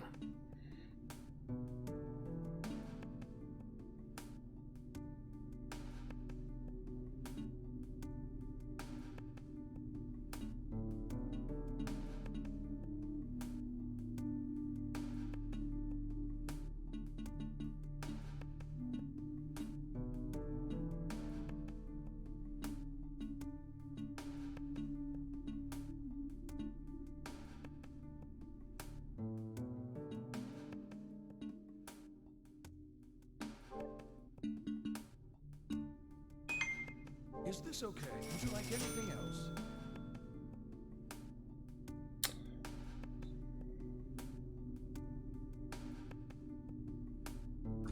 Alright, so I don't want anything else. I have no idea what anything else does, to be honest. So why don't I Google that real fast? Castlevania, Lament of Innocence. Diamond. Let's start with that.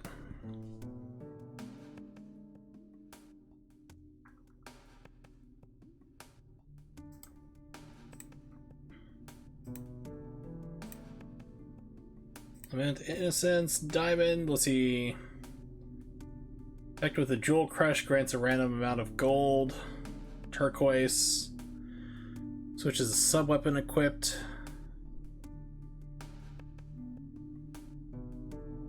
Sapphire steals enemies MP or HP. That could be useful.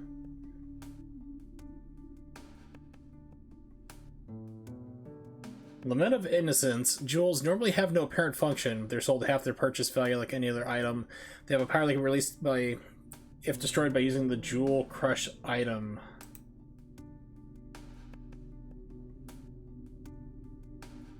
So you need to have a special glove in order to use these, in order to break the thing itself in order to use it. Okay. Yeah, you gotta love Epic.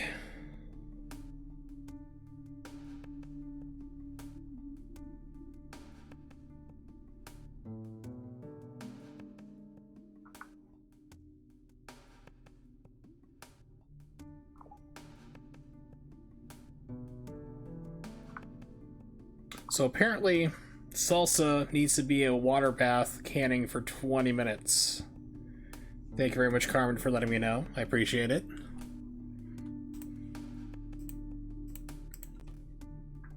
Anything else?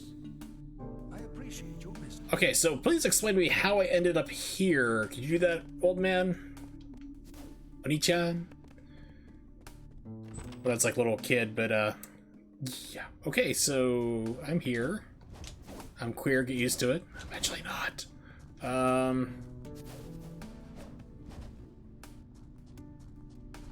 Okay, so I don't know why it brought me back to the beginning of the game. Oh, Twalis, hey, buddy, I'm sorry, I didn't see you there. Google's too much work. Just going being ignorant. Yeah, I mean, it seems a lot of people will be that way. Like, I just don't want to spend the 2 seconds it takes to do Google. It's like, it's Google. It answers all your questions. It's amazing. Just do it. Ooh, okay, so, that's new.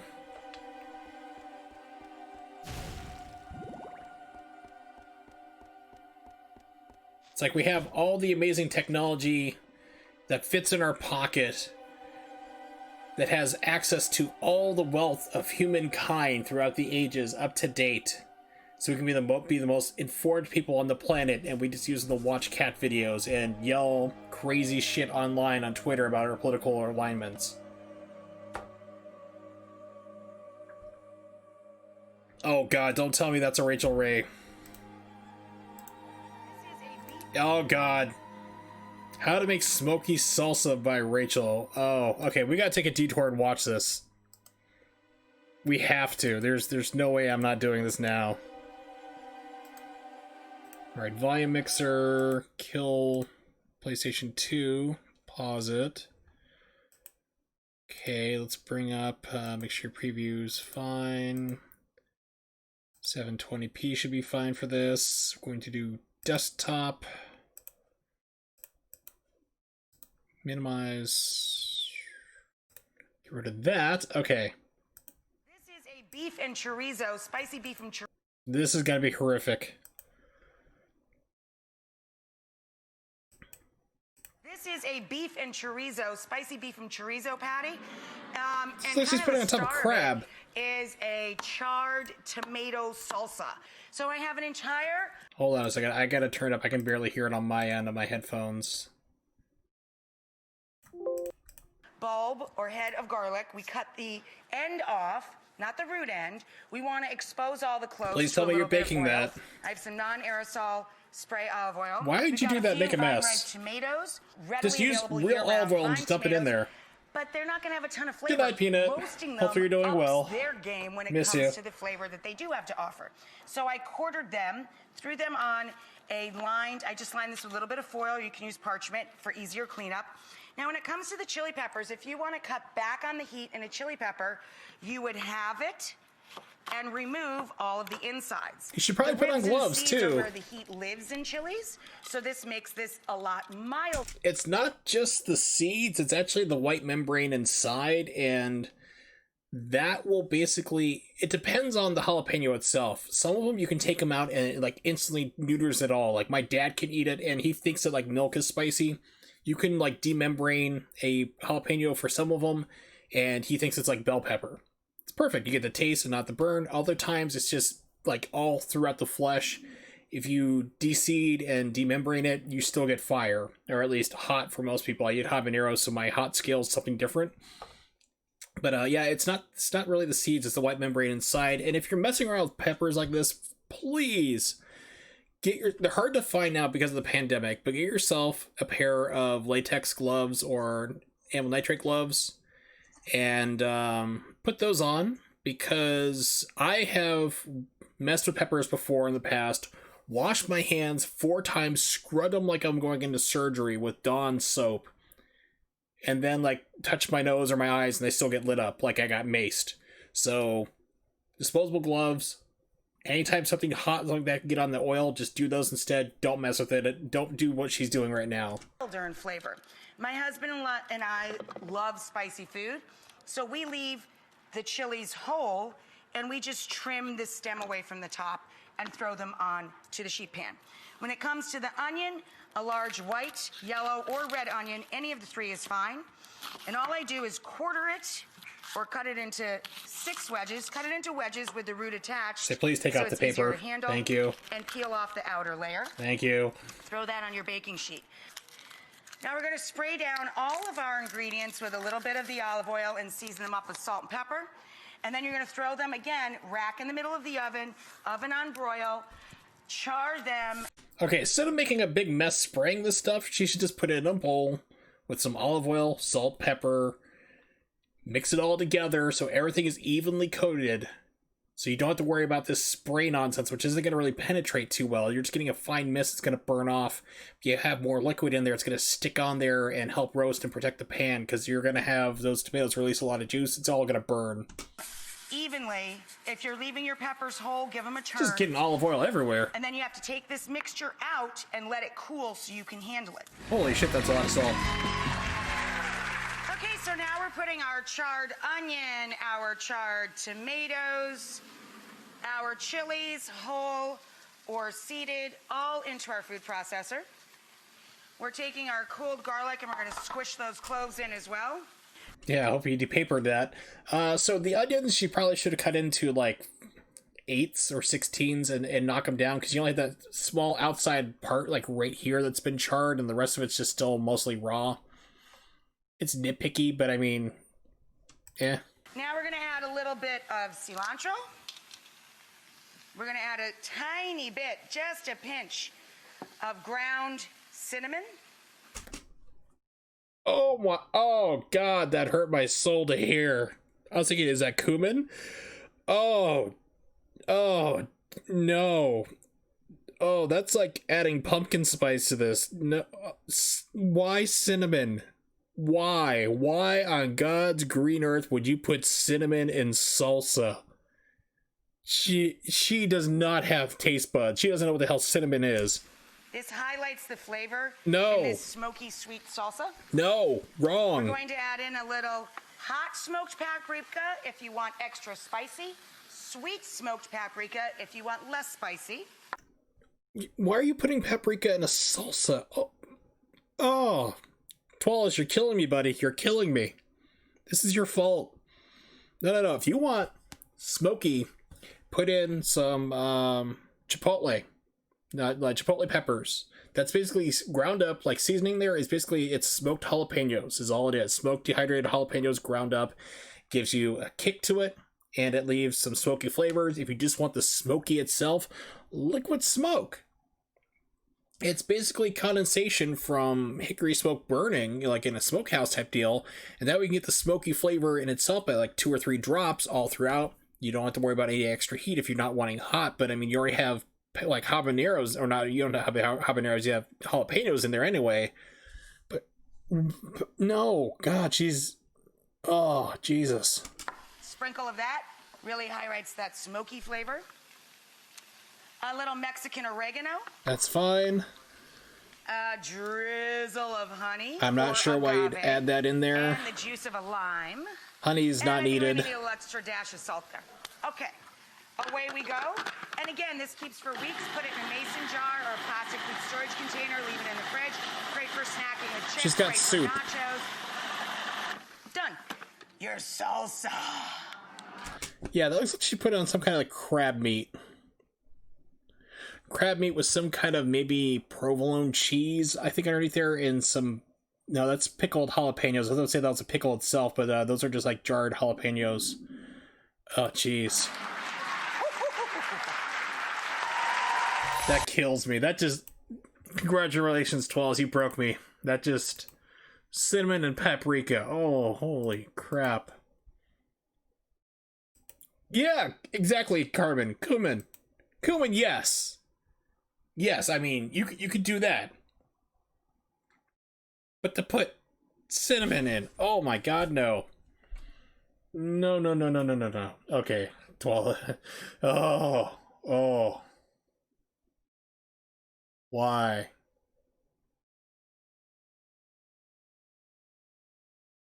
Dude, I'm on thin ice already. I don't need her to stab me. If I give her salsa that tastes like cinnamon and paprika, she'll know and she will just murder me and my life. Have you ever thought about life with Rachel? How do you think she would be as a wife? I have better standards than that. And I'm not desperate. And I've lived my life with my mother, who is a celiac. So I've done special cooking already, but I don't want to live with somebody who's going to be trying to make her food where she doesn't have functional taste buds. If she can't tell the difference between, eating a dog turd or chocolate pudding, I don't really want her in charge of making meal prep for me. I also don't want her touching peppers and then trying to touch me in certain locations. Yeah, I don't need a ring of fire by accident, if you catch my drift. So, yeah, I'm pretty sure I would just, well, I could just do the And Nicole Smith method, just marry her for the money and then have her suddenly die from a heart attack and inherit her fortune. That could be a way to do it too. Fennel, oh god. Twalis, why, buddy? Why? Why do you do these things to me? Thought we were friends.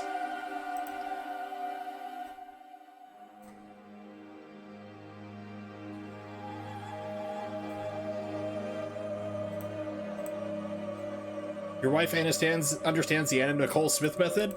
You better run, Nimix, or get yourself a prenup real quick. You're gonna die, my friend. She's after you. Look out behind you! Fennel seeds. Oh, God. Yeah, fennel seeds, no place in that whatsoever. Okay, so we're back here. Yeah, now back to the world's most boring Castlevania game, actually. This is, I can see why everyone says the other game is the sequel is much better, and I would have to agree with them. I'm surprised she didn't use anchovies. I'd have to agree with you. Yeah. Is she smiling at you as she handed you something to drink? Careful with that. If it tastes lemony, that's like Mr. Clean or Pine Sol.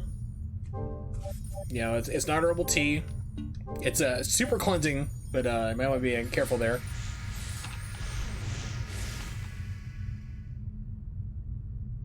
So I'm surprised Rachel Ray did not use anchovies. She did not use mayonnaise or relish, pickle relish anywhere in that. I'm surprised, honestly shocked that she didn't use any of those ingredients. I mean, it blew my mind that she already used the crap she did instead of like oregano. Good, that's fine. It doesn't have to be Mexican oregano, it can just be straight up oregano. But cilantro, that works as well. She put some in there too. Chili powder, that would work in a pinch as well if you're looking for kind of a smokier flavor or just kind of heat. But like I said, for me, when I make salsa, if I'm making a salsa like that, I do like to make them spicy. So I would just use like a canned, like you can buy at supermarket. It's like a canned chipotle pepper and adobo sauce. Just take one of those, hack that bad boy up, throw it in there. You get your smoky and hot flavor all throughout there instantly with your tomatoes and your onion. You're good to go. Paprika, good God. Cinnamon. I remember the worst. Okay, so like one time I bought a jar of guacamole at the store at Walmart just for fun. I'm like, I don't feel like making it myself. I actually have 3 large avocados waiting to be broken down to make guacamole, actually. So I was like, I will buy some guacamole for some chips. And it was a jar of stuff. And I tasted it and I instantly spit it out. I'm like, please, Lord, tell me I didn't bite into a whole bunch of cinnamon. Why is there cinnamon in guacamole? Maybe my taste buds are off. Maybe I get hit in the head somewhere or I'm slowly dying. I don't know. So I checked the container, the list of ingredients. Sure enough, they put cinnamon in guacamole. Apparently, it must have been Rachel Ray behind the scenes, because if she's doing that to her salsa, you know that she's working at the brand X name guacamole place and stuck it in there. Yeah, blood, you can put it in there. I mean, I would do it. Like, I have a Ninja. So you have to, like, hit, like, the button for, like, a second. Like, just one, like, zoom, because it goes, like, super fast. And it gets, like, just barely chopped up, so you get, like, a chunky consistency. And then let it sit. And it's gonna, like, meld, it's gonna bleed out more. It'll be just perfectly fine. You get the textures to it. It's not soup, and that there's just, like, pure soup she made. Pure disgusting soup.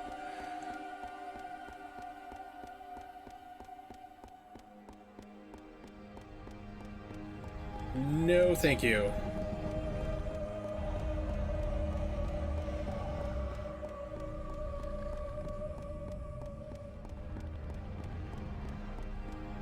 You can put salsa on a burger. You know, pico de gallo is a little better. It's like more of a chunkier version of salsa, if you will.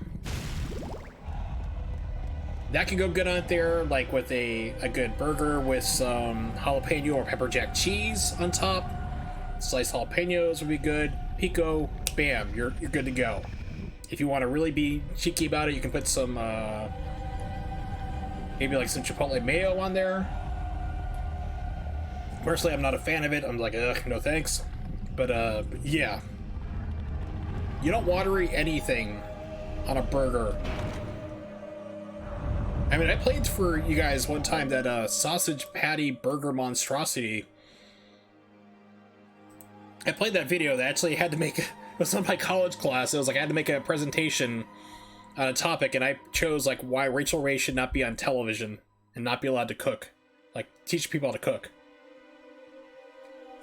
And I played up that video about how she just like butchered everything. It was like, oh god, it was like breakfast sausage with a bunch of sage and wine added in, and she took broccoli. Couldn't say Rob's correctly. She called them Robes. Broccoli, and I think she had raisins in there too. Topped it with cauliflower. You could hear the entire audience just like recall in horror as she was making this monstrosity.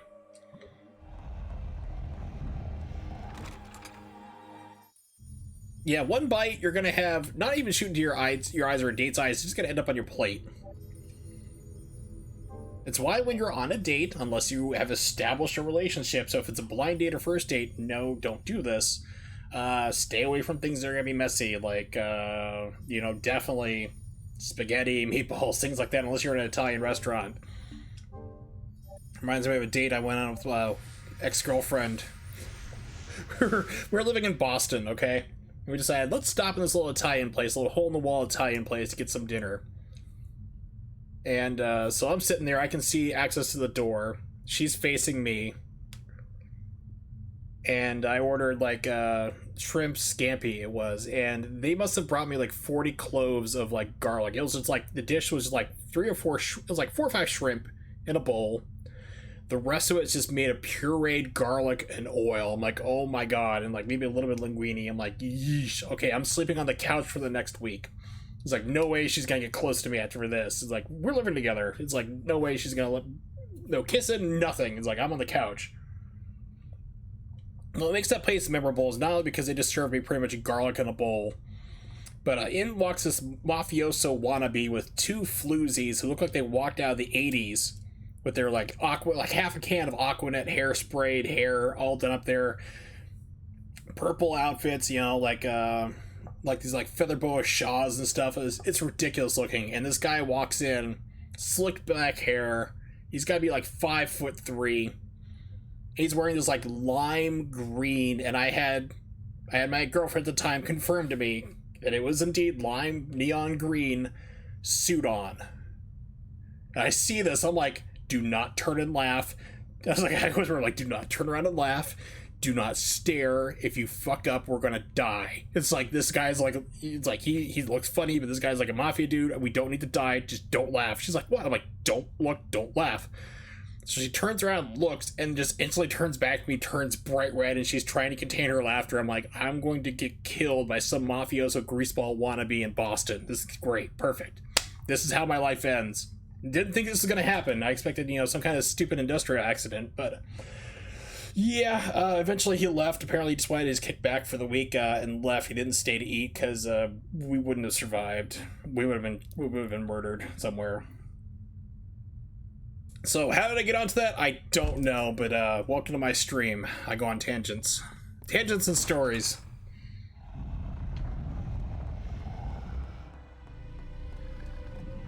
Something sounds nice and friendly in here.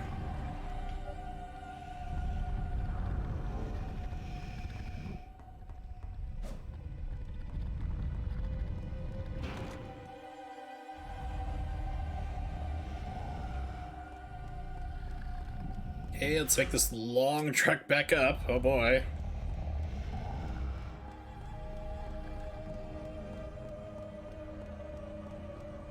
Now, of course, like the messy rule like that too also applies. Okay, I think what I was trying to go with that whole story where it went to was like talking about like don't, like on blind dates and stuff like that, don't eat messy stuff. Also, don't eat a lot of garlic unless like your date is as well.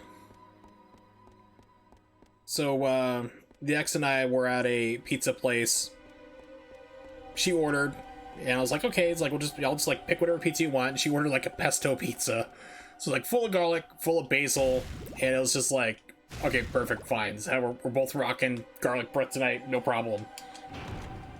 And the pesto just got stuck in our teeth everywhere. She's like, is it all out? I'm like, no. It's like, I know you brought a toothbrush. You're like OCD like that. Just go brush your teeth.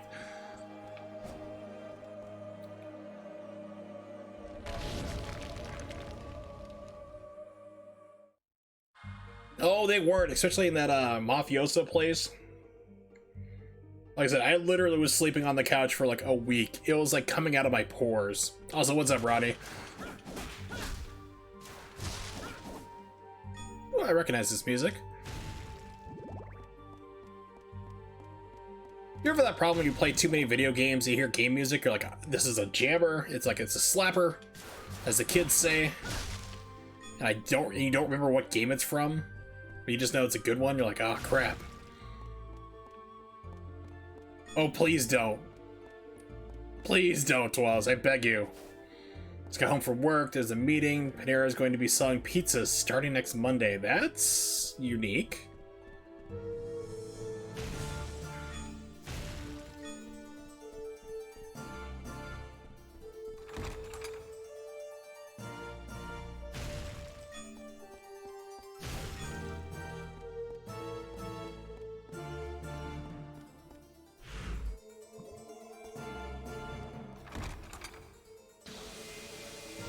Similar to artesian pizzas at Domino's, small, so within 3 varieties.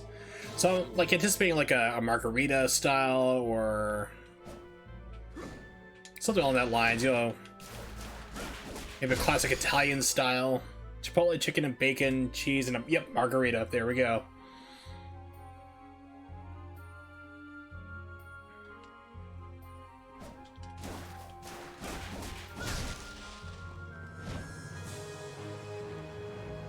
Apparently, nope, okay, I'll go down that.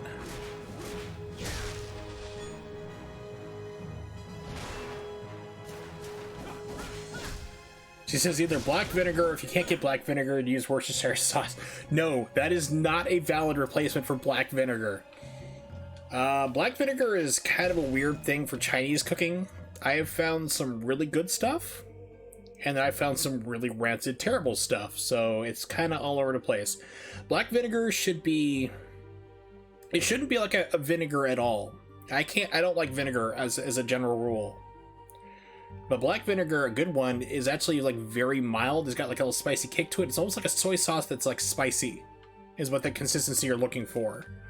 So no, you cannot substitute black vinegar for Worcestershire sauce for black vinegar. It does not work that way. Like I said, this all goes back to the whole thing that she does not have functional taste buds.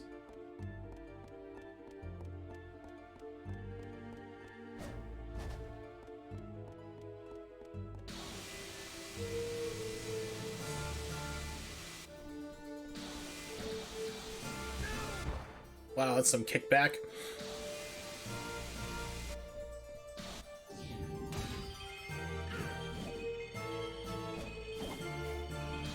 Okay. I won't ask why it let me through there, but...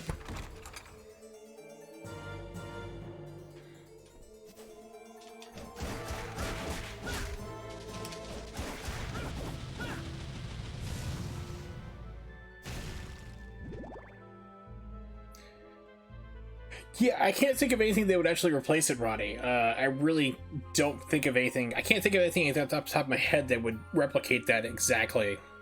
Like, maybe we're talking like a small splash of like rice wine vinegar and soy sauce, maybe, but it's just, I don't know. You need to run a food stream, Rachel Ray's recipes.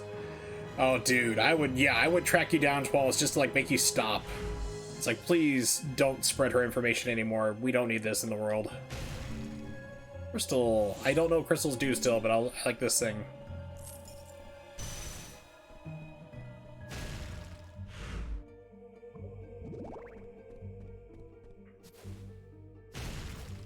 Yeah, the world does not need Rachel Ray's quote-unquote cooking techniques spread across the world more than it is already. As my mom used to say, I don't know how many dicks she sucked to get on television, and I don't really want to know, but it was too many. I was like, yep. And that was my mom.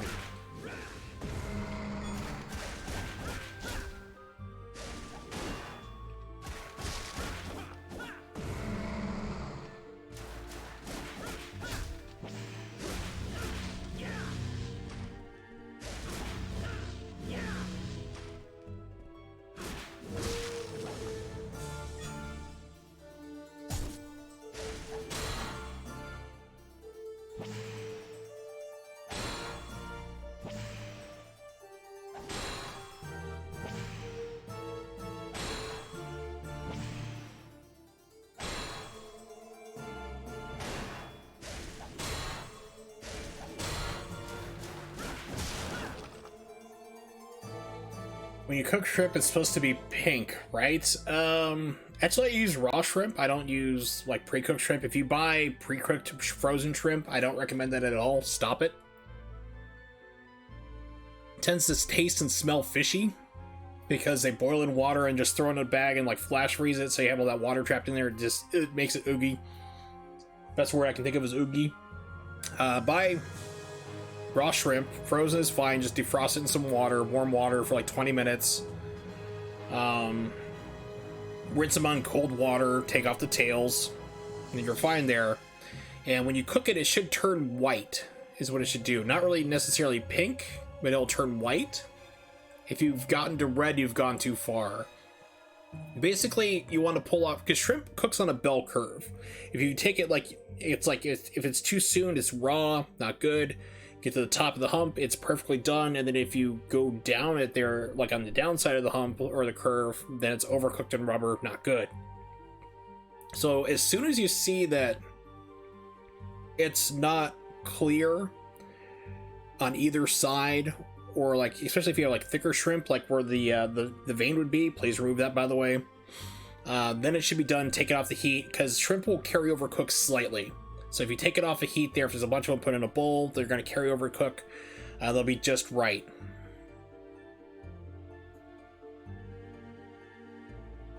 The follow channels. Hey, Mollusk, and the follow channels to the tab.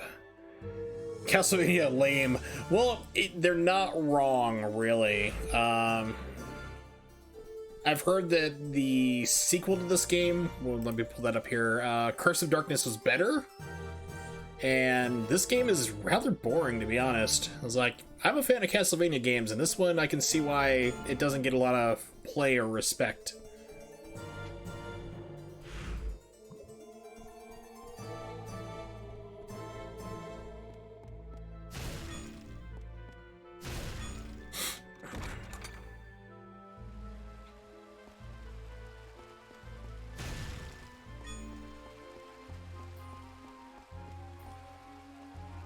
Nah, I would say Earthbound. Yeah, it's kind of you might want to say it's the Earthbound of the Castlevania series, but the thing is that people highly rate Earthbound, even though it's a mediocre RPG.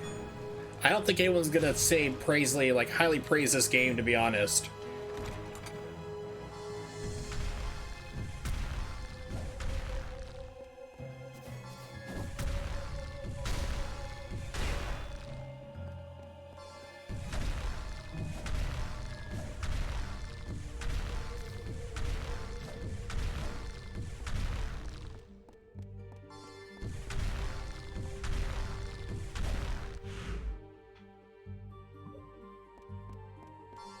Okay, I wish I knew where these things were coming from. But apparently I can't get through this door here. But I'm in a safe spot somehow. Yeah, Earthbound is the game I like to crap on a lot because people think it's the best RPG of all time. It's really not. Ooh, okay, wait a minute, things can be destroyed. I remember Earthbound, you couldn't give away the game. Nobody wanted it.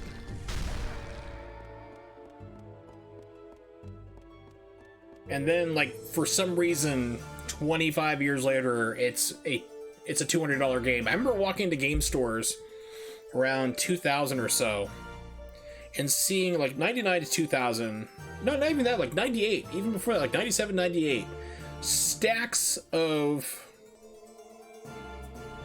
Earthbound, the special edition that had, like, the walkthrough guide in it, stacked up, like, 6-7 feet into the air.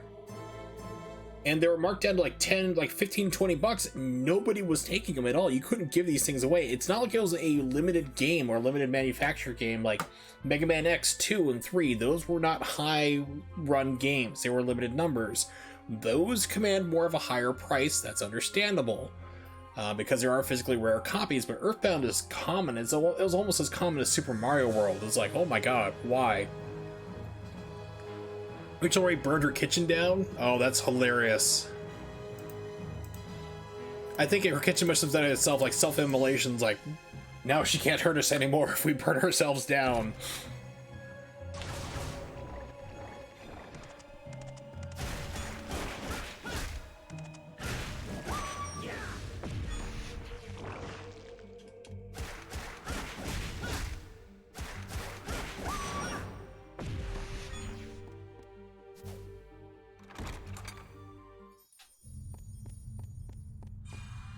Save point with the mystical orb.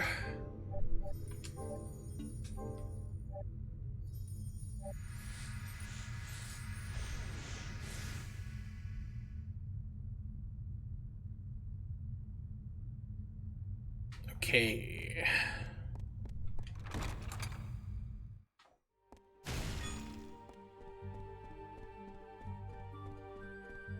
Is there anything down here? Door to the right. To the left. There it is. Big arrows should follow.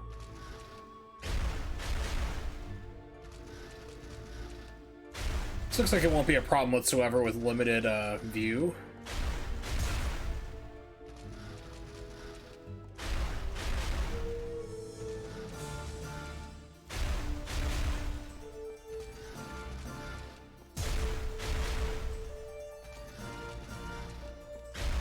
And sliding when you run.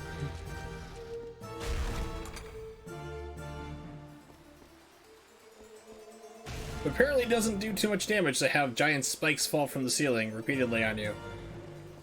Don't know what Indiana Jones was so afraid about.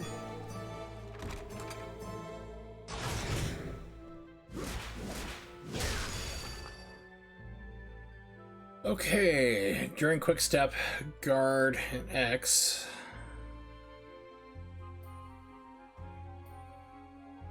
This is as bad as the Final Fantasy VI part, where ceiling falls into player and you can't tell where it will fall to the camera. Yeah.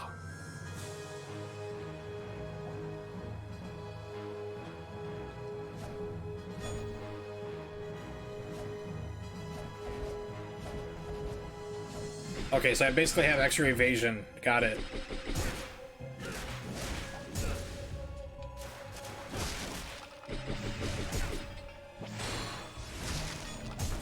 It's like, I'm not trying to do that, I'm just trying to do this.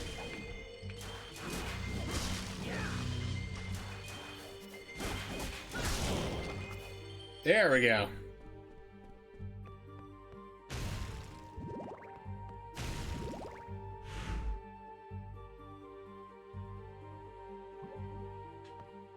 There is an axe. There is floor money.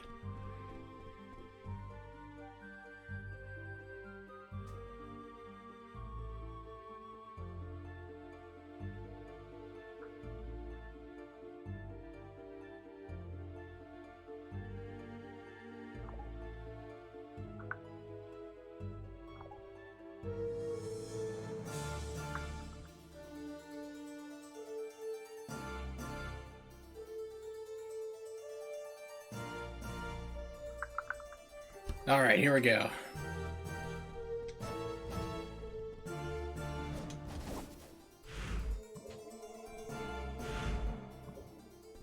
So that's the direction. Okay, it's like, oh, I get confused with the map.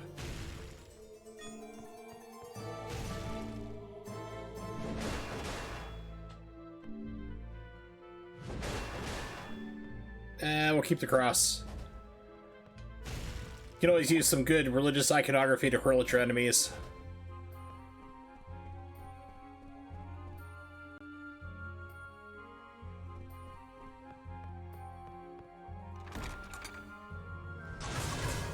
That doesn't sound good.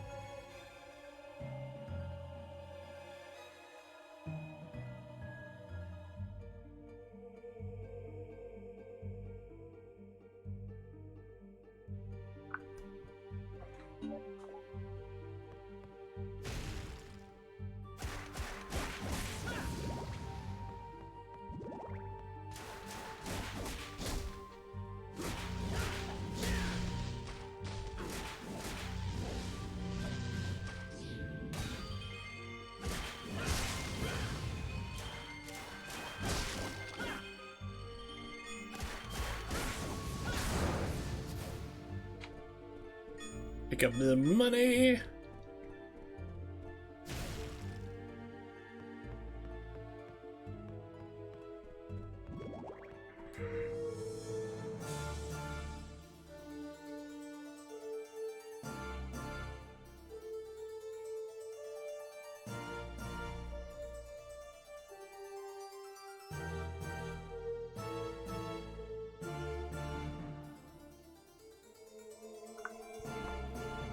Hey Jay, what is this? This is Castlevania Lament of Innocence for the PlayStation 2. Yeah, it's not that great of a Castlevania game. I like Castlevania games, and this game I'm like, I'm mostly bored.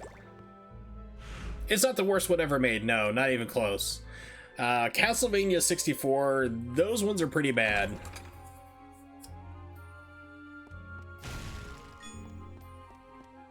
There was actually a new What Happened video on YouTube talking about Castlevania 64 games. Now, the sequel to this game I've heard is so much better, which is Curse of Darkness. That I've heard is much better. They fix these things, but this is just really slow and boring.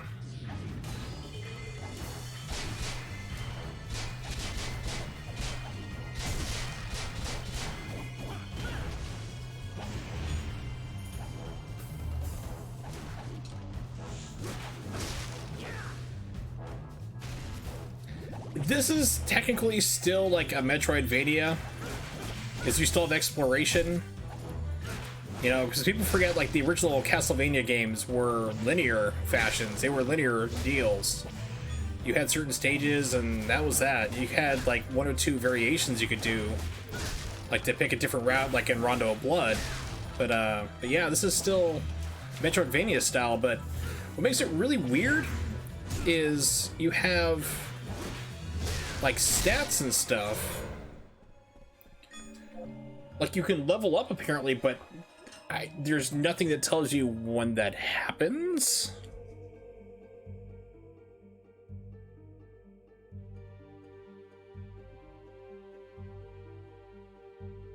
Just a second here.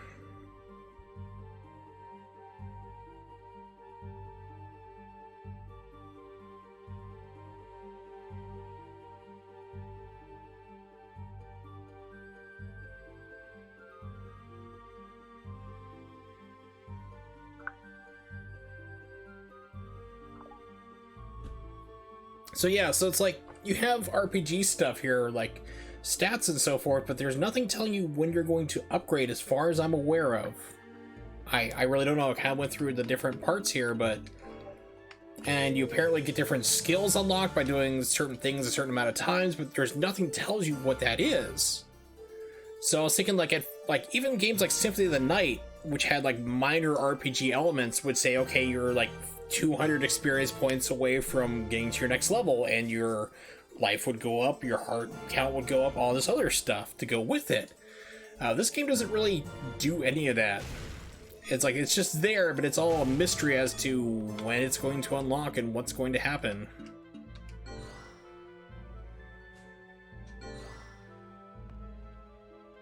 Never seen Castlevania 64 played casually. Heard it's pretty bad. Yeah, even speedruns are really weird. Narcissa writes speedruns of it. It's one of the first speedruns watched. So yeah, she did a pretty decent job, but that game's all jank. It's just not that great. Castlevania does not really work too well in 3D.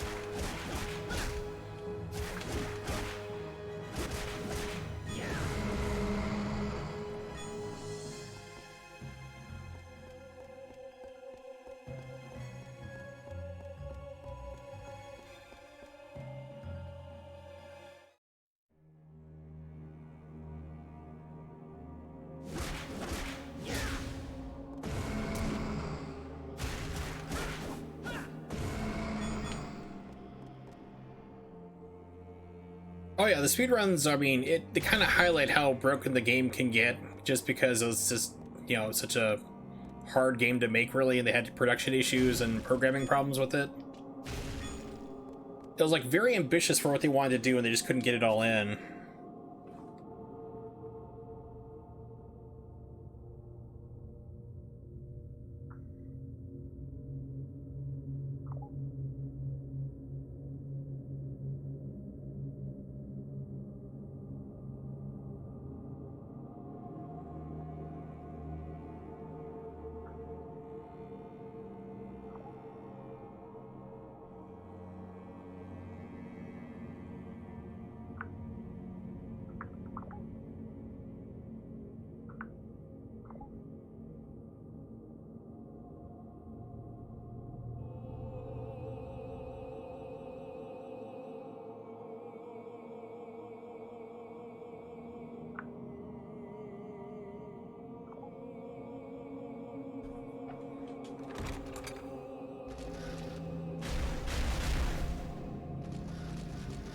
Okay, this thing is textured differently than everything else in the room. It looks like it's gonna chase me or something.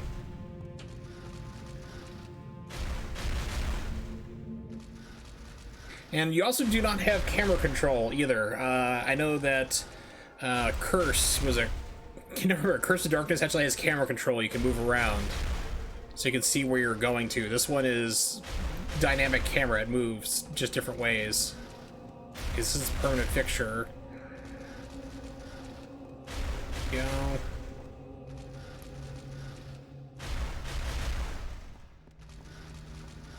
Well, that's the thing is, like, Curse Darkness, like, actually came out, like, I think a year or two later after this one.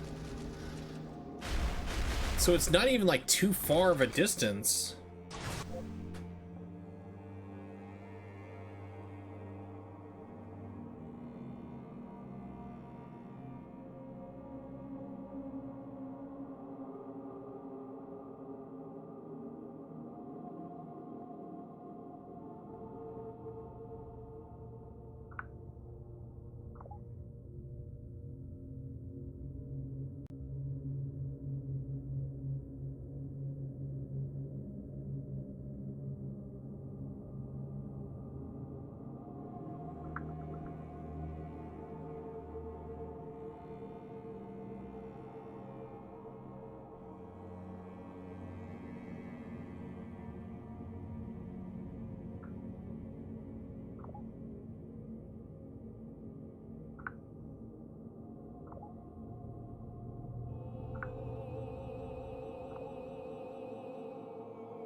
All right. Yeah, there's actually, like, one of the voice actors at the beginning of the game. We actually runs a shop. I recognize his voice from Vampire Hunter D, which cracked me up. He was the voice of D.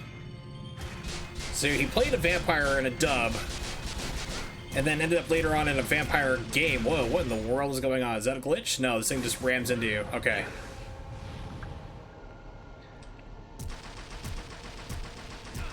What is going on? Excuse me, what? I can't even block against this.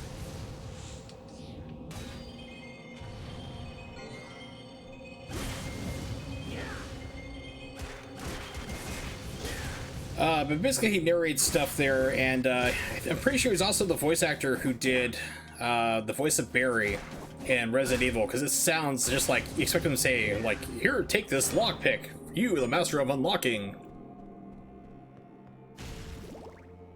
You almost became a Jill sandwich. Barry.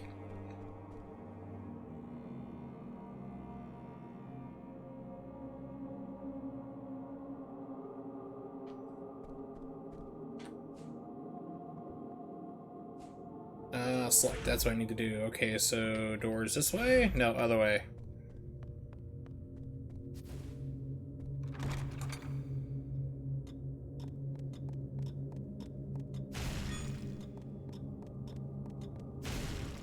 Yes, I can hear the clock ticking down, but...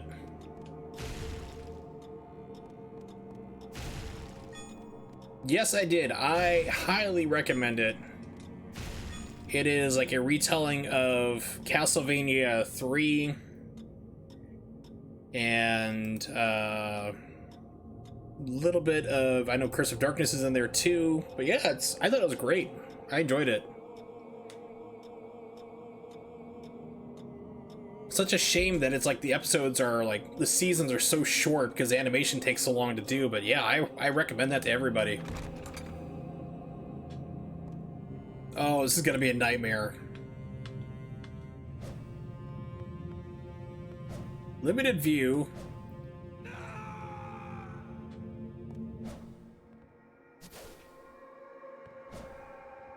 Isometric perspective. No camera control.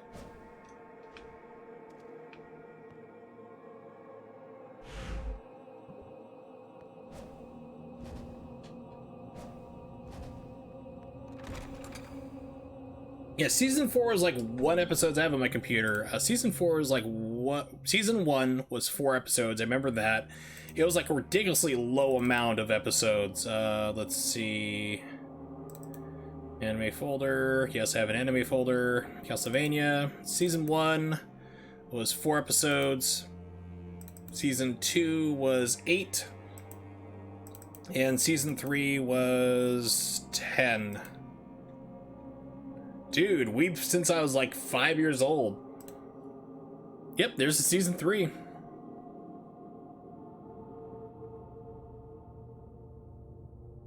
And we're talking like 1986?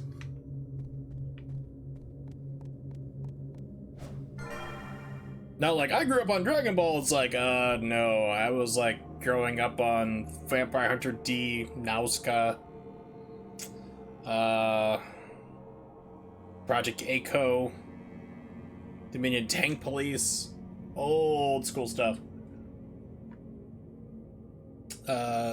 City Hunter, Demon Hunter Shinjuku, something like that. It's been a long time. Bell donates a start of play. Curtain Time Bell. Okay, there's gonna be another Google thing here.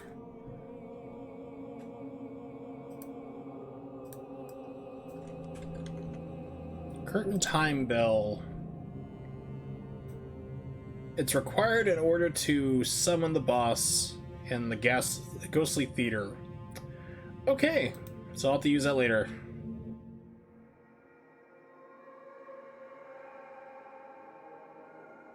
Yeah, season 1 and 2 kind of like one season, really. It bleeds into each other very quickly. 3 was kind of a weak season in my opinion with the storyline stuff. They just kind of like wrap it up real quick. And they just had like some characters that were like, oh yeah, we gotta do something with this guy real fast. It's like, so it didn't really make a whole lot of sense. It wasn't the best one, but the show is still good. I still highly recommend it regardless.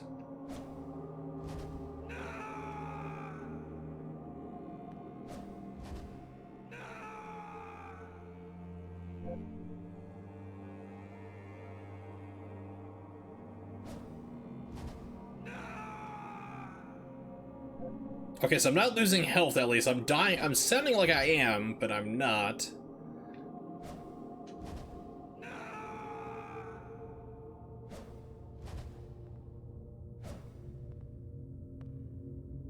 Major complaints about Arc Season 3.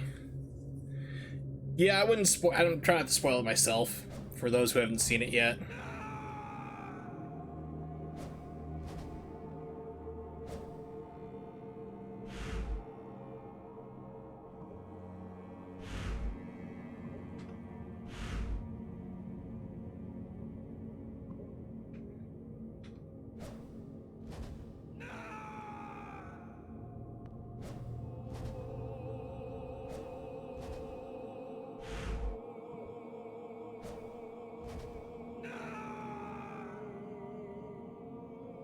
Yeah, that was just really bizarre. The whole Alucard storyline. It's like they're trying to set up... I was thinking they were going to start setting up, like, the Rondo of Blood. Symphony of the Night stuff, actually. That's what I was expecting to start happening. And then it just kind of went off this weird, dark area of it.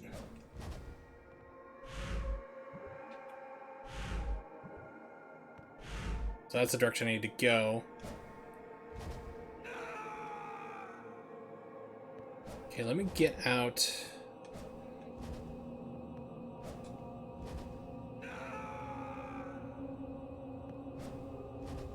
It was just like a weird motivation. It seemed like certain arcs were just like really rushed. And motivations were kind of off.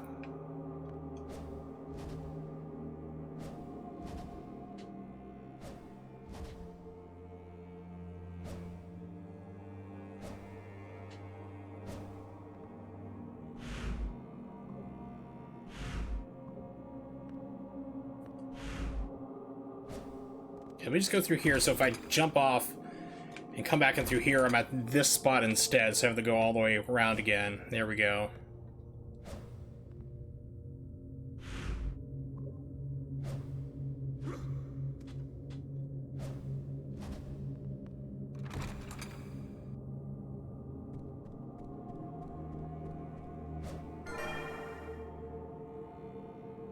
Ooh, nice. I like that.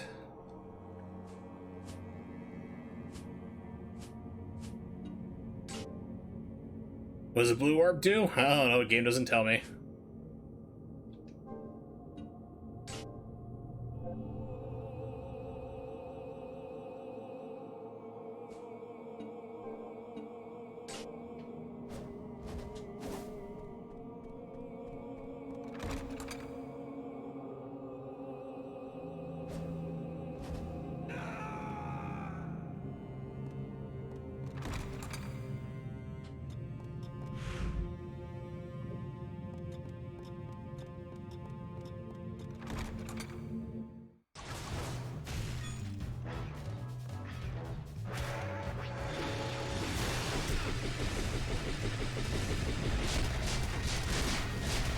Okay, I have no idea how that's happening.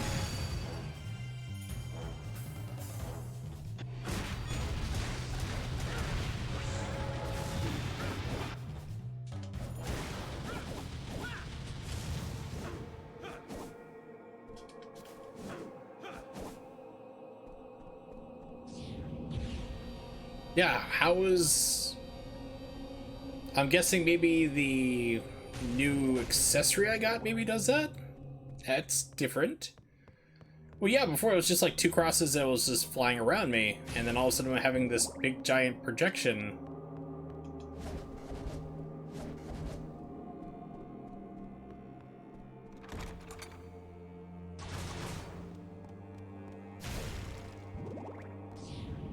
So I can do it right now. It's just like, hey, here you go.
And they sounded more threatening than they actually were.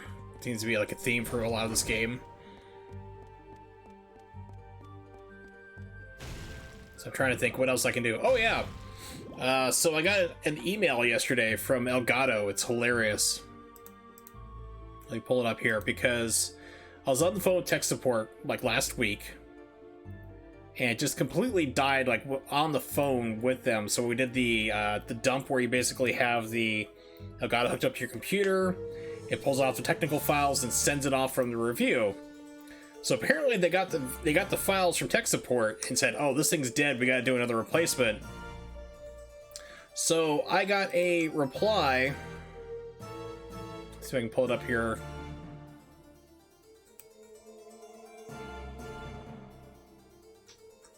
You gotta love Gmail. It's all convoluted on how they like have it all structured up.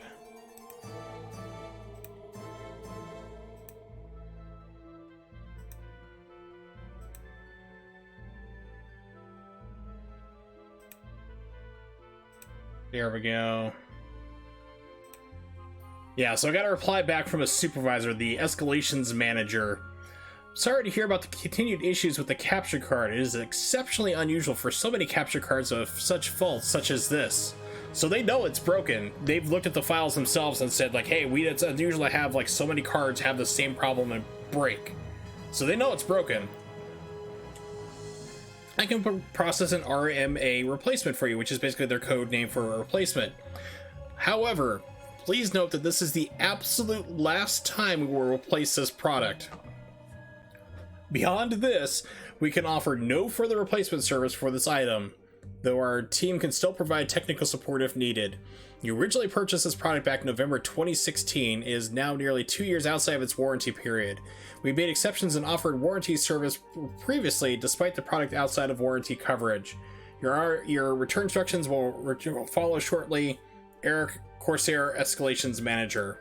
So it basically admitted that, yeah, our shit's broken. We don't know why, but we're not replacing it anymore. We've given you, this is like the sixth one that's failed. It's our fault the shit's not working right. That our Elgato HD60S is a piece of shit. It's got software and hardware problems. It's failing. They can see that, which is why their technical support people are like, yeah, we gotta replace this again for the sixth time. They're like, no, we're not replacing this anymore. We're not gonna fix the problem. So I sent back an email to those guys like, hey, can you tell me why this keeps failing? I mean, how does this keep working? Basically, he said, like, we're going to replace your unit because it's broken, and we can see it's broken. There's nothing you did that caused this, and we're not going to give you any more replacements. We're going to do it one more time, and then no more. We're not going to fix it. If it breaks again, you're on your own. So basically, you bought our product, it doesn't work now, suck our dick. Basically. If it breaks because it's a piece of shit, which it is, it's not our problem anymore. We're not going to replace it anymore. Well, that was the thing, is like they originally, like when I contacted them with the problem with the EDIT failure, and we discovered it was EDIT failure, they went out of their way. They're like, you know, you've had it for 3 years. We know you've like been telling the speedrunning community about us, and we really appreciate it. Oh, it looks like I'm gonna start dropping frames here. It looks like, sorry, it looks like we're buffering all of a sudden there. My bad. But yeah, they were like, okay, so we'll give you a one-time warranty exchange for this here, then you're all set. But then they sent me a broken unit. Like the sound didn't work on it. It was like, it was like crackling and popping, and it didn't work right. So they had to send me another replacement, and that's when I started having EDIT failures, like every 6 months. It was like, okay, it worked for 6 months and crapped out, it's in the warranty. Contacted them back up, they're like, yeah, it's broken, it's EDIT failure, let's get you another replacement. And then it just keeps going, it keeps speeding up the process of where it keeps breaking. Previous one lasted 6 months, or actually about 4 months, then it lasted 2 months, and then the last one lasted 3 days before it broke. And like I said, it broke on the phone with technical support, on the phone with me. It completely died with him on the phone. He was like, whoa, okay. So we did the info dump. Tech support apparently looked at the information and said, hey, we gotta send this guy a 6th replacement. And they're like, no, we're gonna do this one last one, then you're on your own. We're not gonna replace any more of these things that are breaking. That's our fault. We're not gonna replace it anymore. So I'm expecting a replacement. I'm gonna send it off tomorrow. I'm gonna expect a replacement to come. It's gonna break, and I'm expecting to sue them because it's in warranty. I don't care if they say they're not gonna replace it or not. This shit's under warranty still for manufacturer's defect for up to a year. You can't suddenly say no more if it's a proven issue with them and not me.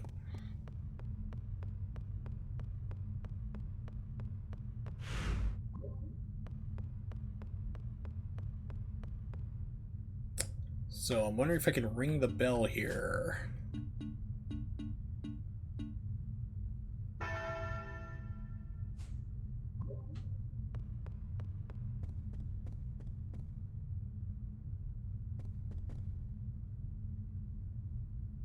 Right, that's the thing, that was the original device was past warranty, then decided to give me a new one. But whenever they give you, yeah, they're making it sound like I've had the original since then. It's like the original broke in 2018. So they did a one-time replace it, but whenever they replace it, they have a 1-year manufacturer warranty for that device because it's a brand new serial number. It's not my original unit fixed up and given back to me. It's a brand new unit.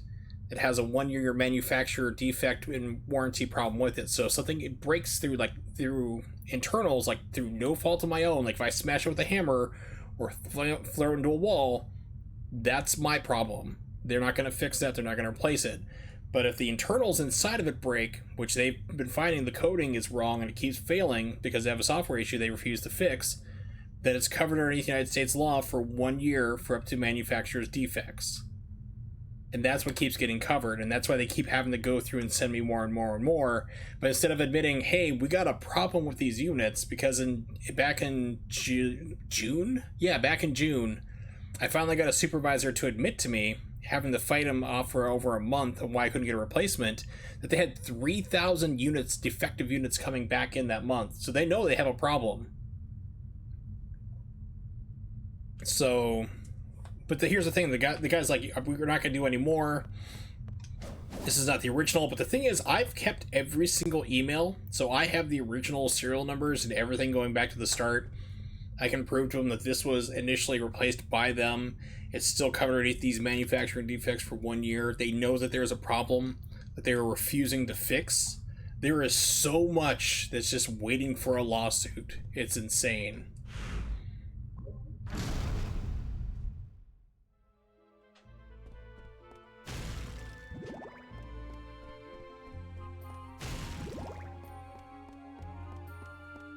So I'm just waiting for it to die out again. So last one lasted 3 days, so who knows how long this is gonna last.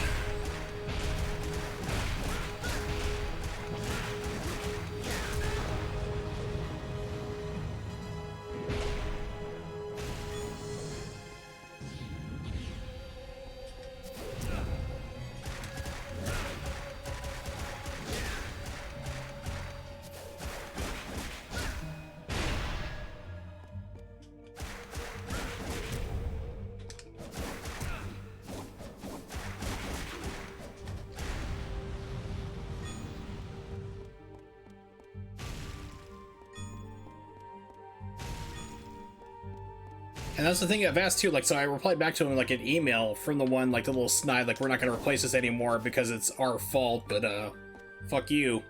I was like, okay, can they explain to me why this keeps happening? It's like, they know where they have a problem.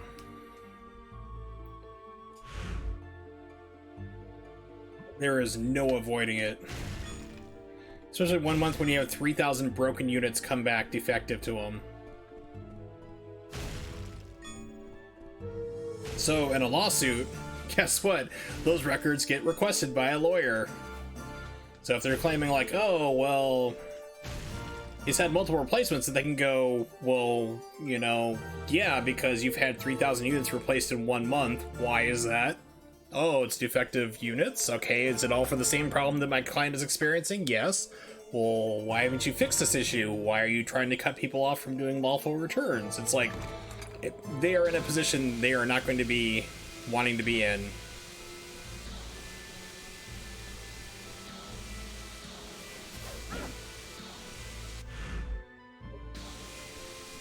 Oh yeah, it's like, it's going to take time.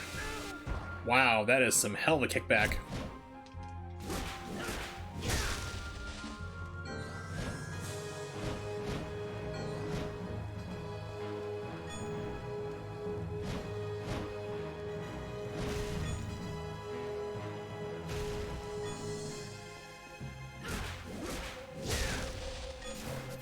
So hopefully people will start giving me lots of bits, lots of subscriptions, and I can buy a Cloner Alliance for $130 and be completely done with them.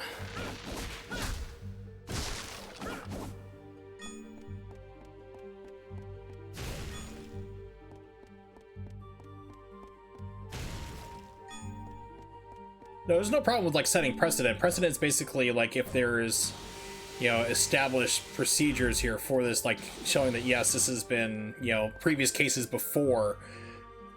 Yeah, I know, never seen all these. Well, now with that attitude, you gotta like keep subscribing. You gotta get yourself like some dummy accounts.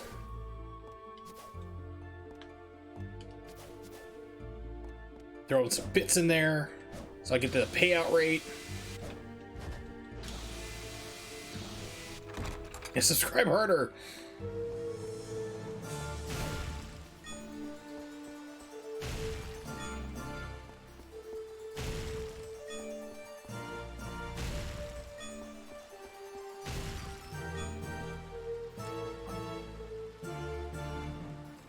Yeah, so I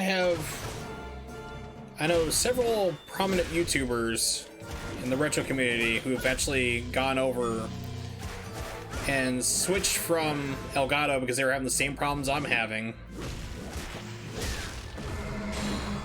to Cloner Alliance, and that's how I learned about Cloner Alliance. It's like, oh, it's cheaper than Elgato's currently, and they do the same thing and are reliable? Ooh, sign me up.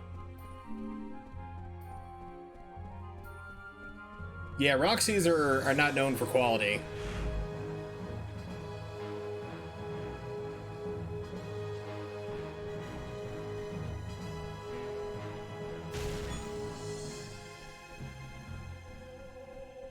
Okay, so I went on a loop.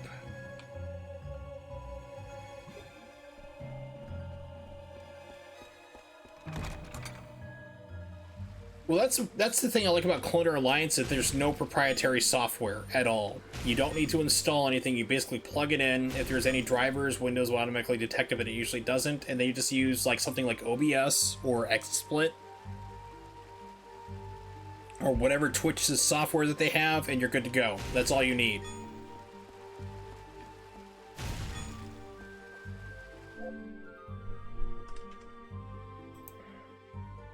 Yeah, it's getting overloaded for whatever reason. That's what's going on. So this is what I want to get.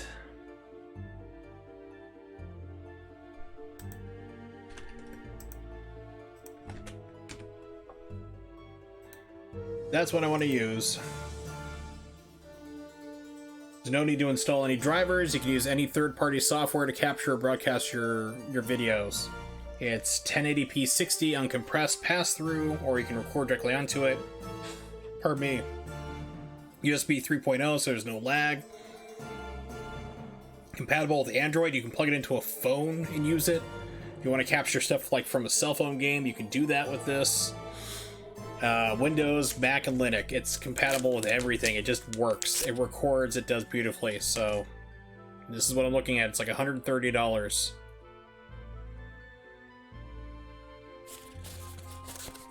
Because Elgato HD60S's costs around $160 still. And you have to install their software in order to get to work. So this, no software needed, just plug it in, you're good to go.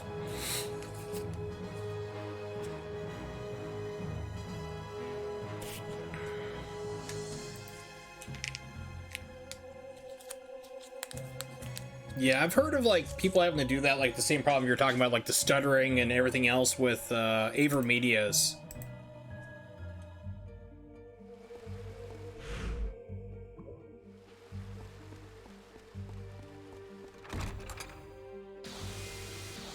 Yeah, so for $130 to do everything that I need to do, it's pretty decent.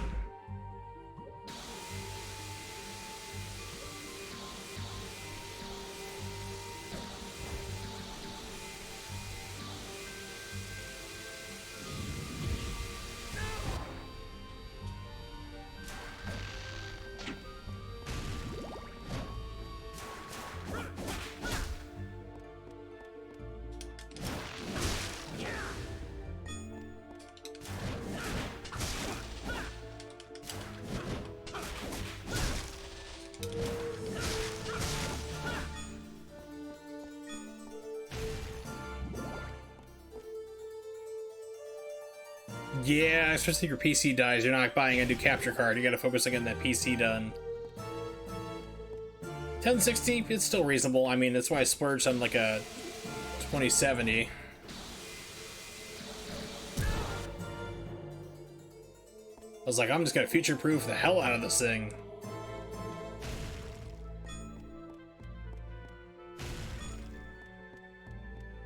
And it's beautiful. So, RTX had the RTX voice, like the NVIDIA RTX voice. Apparently that's been replaced.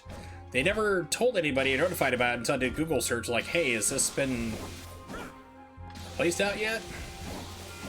Why is it not letting me up? There we go.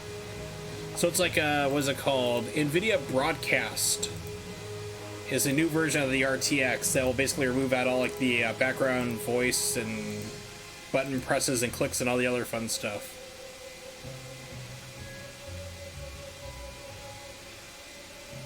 Yeah, it would, like, the original one would do that for sure.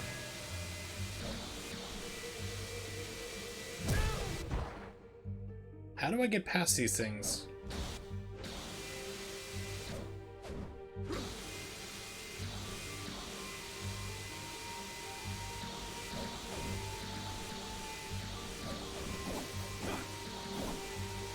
Yeah, it's supposed to be like a better version of it, like more complete product.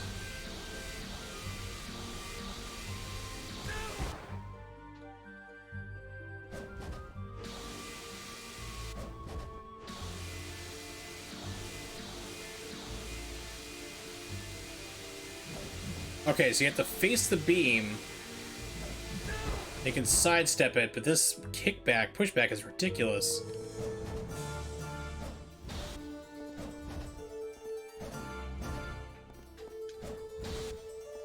Why are you not jumping up? What the hell, game? Come on. There we go. You can do it.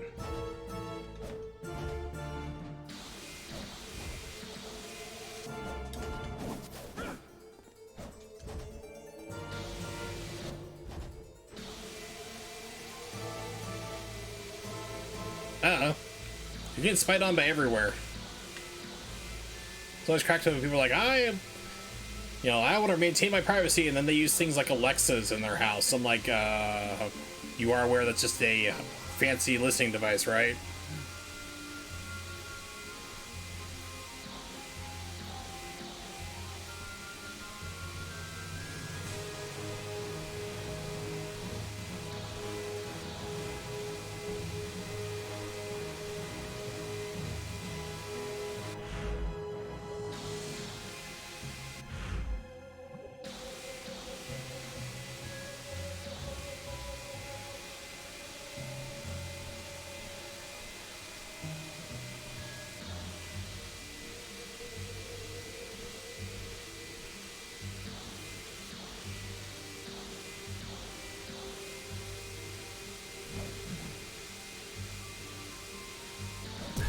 Oh, okay.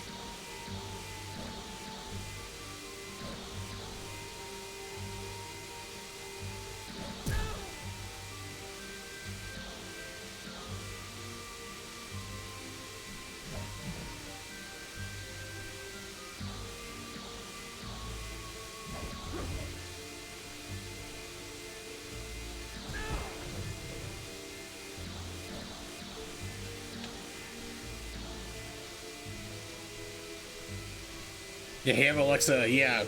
It's like, yeah, those are just listening devices. It's a gift, use it 5 times, stop using it, so land in some drawer somewhere.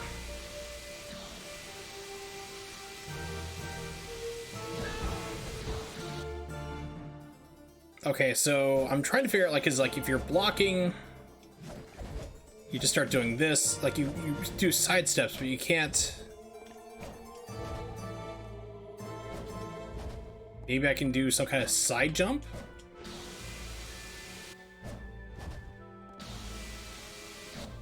Yeah, Carmen has Alexas in her house. And it's like, I will never have one of those ever. It's like, the first thing I do is, I mean, Google spies on you in more than enough in ways that people don't realize.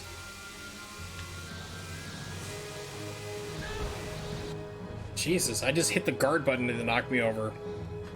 I mean, Google does lots of things, like, even if you have it, like, turned off, like, I have the Android Assistant turned off from Google, which is, like, the Siri equivalent of that, which is another listening device constantly. But it's like, if you, like, anytime you open up Chrome or anything, it still will ping you where you were physically the last time you opened it up. Even if you're, like, on mobile data or connected up somewhere else, even if you're not using it, it will still, like, if you go somewhere, turn on your mobile data or Wi-Fi somewhere else, it'll send off a ping to Google, say, here we are. It'll tell you your exact location. It's like, why? There was a big document, like, I want to say about 2 years ago, that, like, detailed, like, all the different ways that, like, Google spies on people.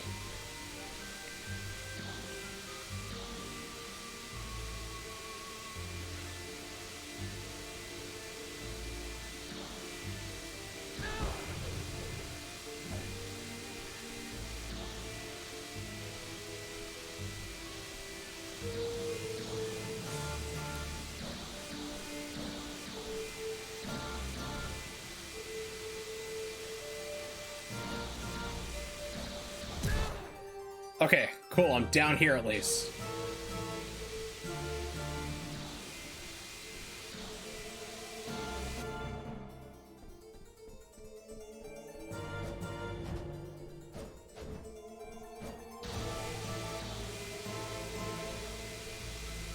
Yeah. Play Bohemian Rhapsody, which is funny because it's a song that the music press absolutely hated when it came out. But fans ate it up because it is a great song.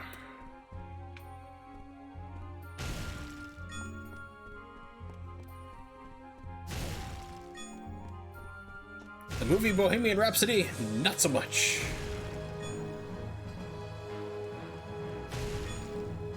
We're gonna have cuts constantly, every 1.5 seconds. Non-stop cutting around. We're gonna change lots of things, like Freddie Mercury was just walked on to be the singer of Queen because a guy stormed off when actually he was friends with Freddie Mercury. Went off to do his own thing for a while. Freddie had sat in with the band for a while and did singing on the side with them. So when the guy said, "Hey, I want to go form my own band called Smile," I think it was called. He's like, "But hey," it's like, we should definitely have Freddie step in as the main singer to replace me." And the band's like, "Sure, why not?" So it wasn't like this whole drama thing that the movie tries to make it out to be. It's like this whole amicable thing, like, "Hey, Freddie's a fan. He's got a great singing voice.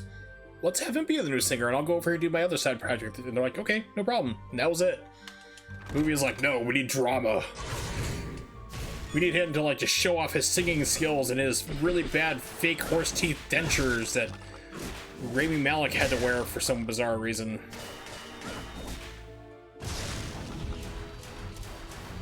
Yeah, those were like terrible dentures. It's like Freddie Mercury had some teeth, yes, but they were not like protruding and sticking out of his gums, you know? It was... I have many problems with that movie.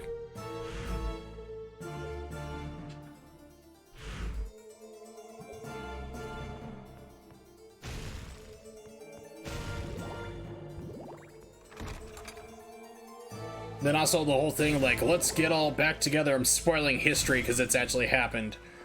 So, like, let's get back together and play Live Aid, even though we hate each other's guts and we haven't played in years. It's like, they just got done doing a worldwide tour that finished up like 6 weeks before Live Aid happened in the 80s. There was never any drama about them breaking up or anything crazy like that, or not playing for a long time. Like I said, they did a successful world tour right before that. So, like, sure, we'll do your concert. Freddie also did not know he had AIDS at the time. He was not sick. He had it, but he didn't know it. He wasn't showing signs of it at that point in time. So, yeah, lots of problems with that movie. But if you don't know anything about the history of it, then you might go, okay, it's great. But if you know anything about the band or music history, it's a little annoying.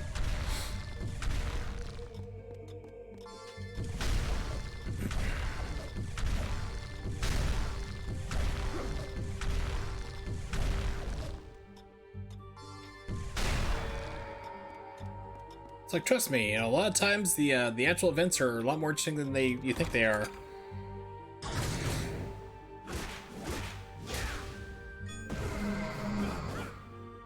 Yeah, exactly. So she'd probably get really annoyed by it, to be honest. Jesus, what are you doing? Stop it, get off me.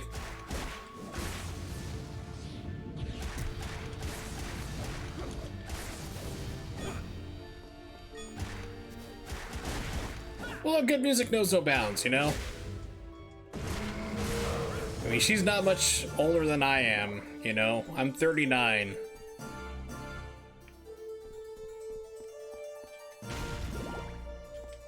But I grew up listening to, like, a lot of music from the 70s and stuff. Like, I grew up listening to Fleetwood Mac and Boston, Rolling Stones.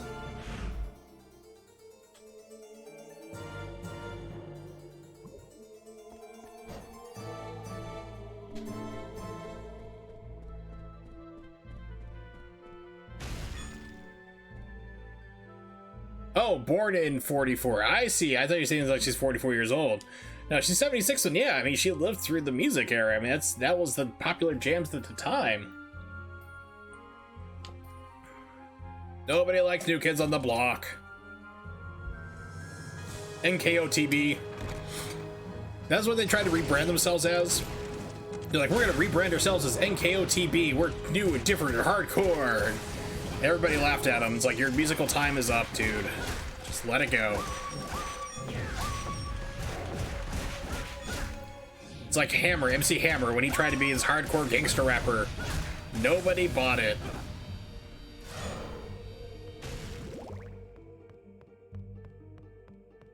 Hey, it's happened, man. There's nothing weirder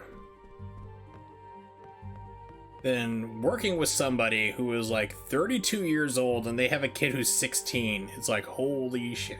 You know, it's like, wow, okay. Somebody was in teen pregnancy at 15 or 16.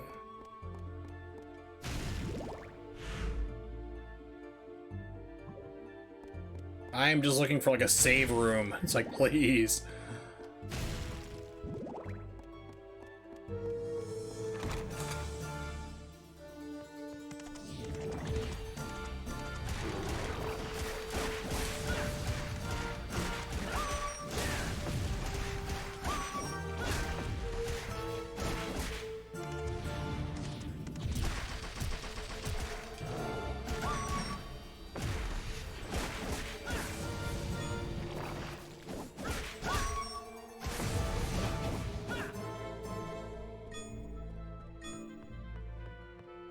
Sweet! Which one was it?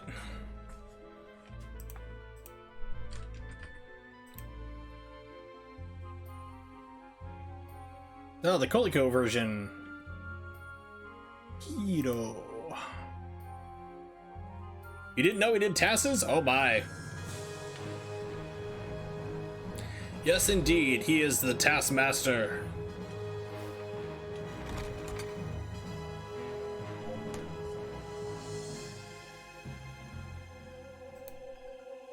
Yeah, I'm surprised he didn't know he was a Tasser. It's like, yeah, he talks about it.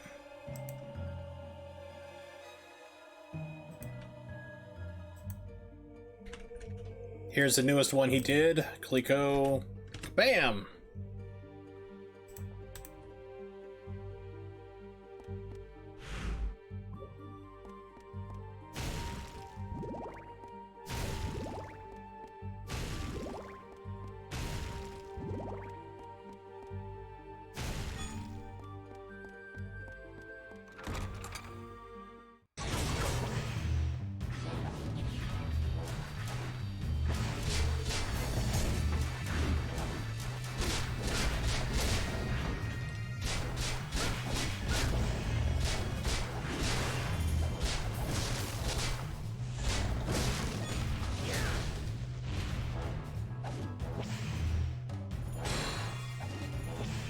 Yeah, you want to refill your magic gauge?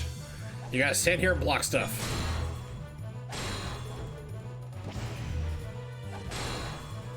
It's really weird mechanic.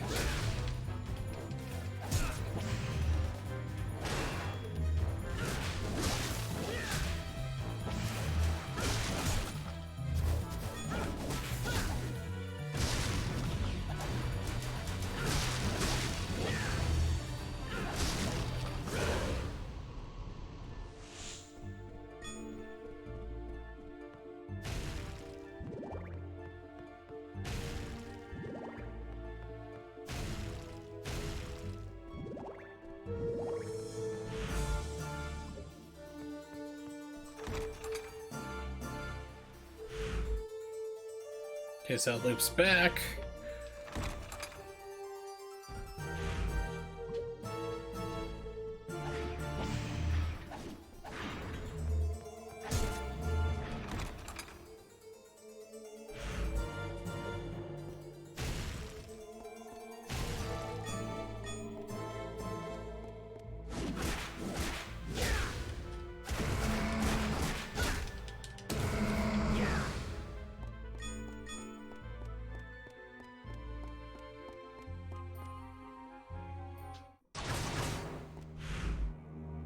Okay, save room. And it's locked. I've got to kill everybody first. Need to not die first.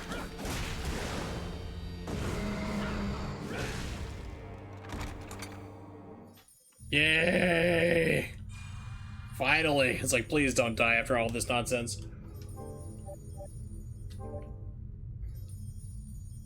Rather, you're able to obsolete an existing publication. Well, yeah, it's just like, hey man, I found some cool stuff that you didn't think of before. It's why I'm awesome.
Yeah, I felt like the most interesting tasks to watch are the ones where you've played the game before. I mean, you can watch one that you haven't played and get the gist of it. Like, I figured out, like, the exploding, like, dynamite, when I get those exploded as fast as you can, just to get them out of your inventory, do them off screen if possible, speed things up. And or possibly reduce lag, I'm not sure. But currently I'm watching the latest posting of Super Mario RPG, which is down to, I think, like 2 hours and 34 minutes now. It's an improvement of this one was like over a minute and a half, I think it was.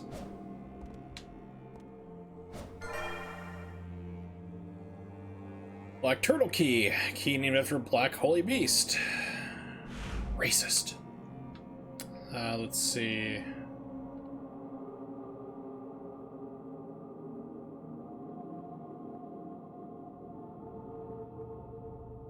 I might have missed a save room up there. Weird. For me.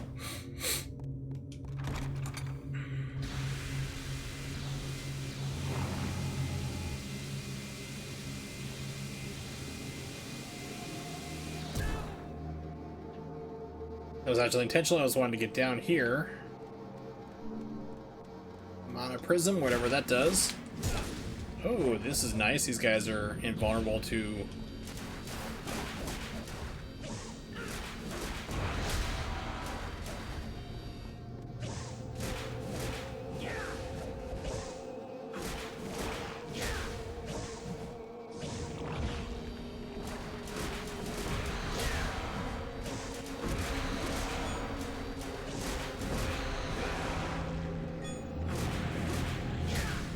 So far. Hopefully not. Hopefully that means a streak that holds on to for a while. Dude, no. Wrong. Do not give me permission. You are within my safe space. I do not consent.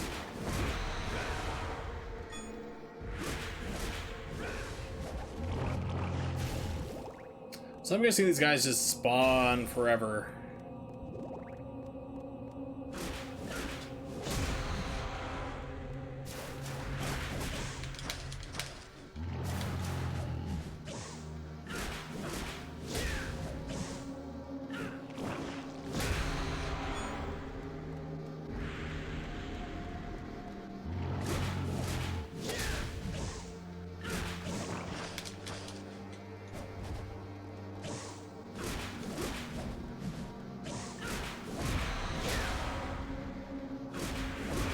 Yep, endless spawn. Always 2 minimum. Okay.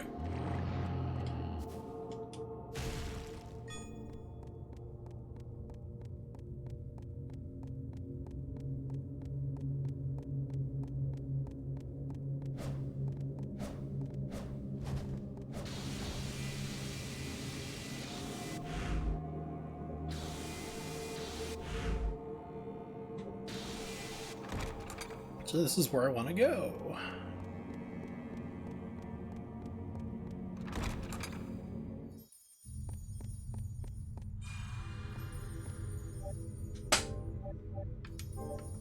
Yay! Alright.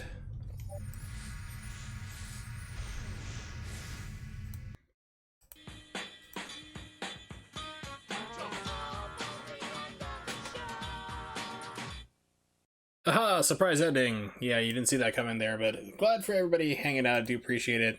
It's always cool. Oh, Twallus actually rated earlier. I didn't see that. Awesome. Thank you very much, Twallus. But shoutouts to Twallus, of course. Nimix, Jay, Ronnie showed up. Evil Agent Carmen showed up, which I'm surprised, but I was happy she did.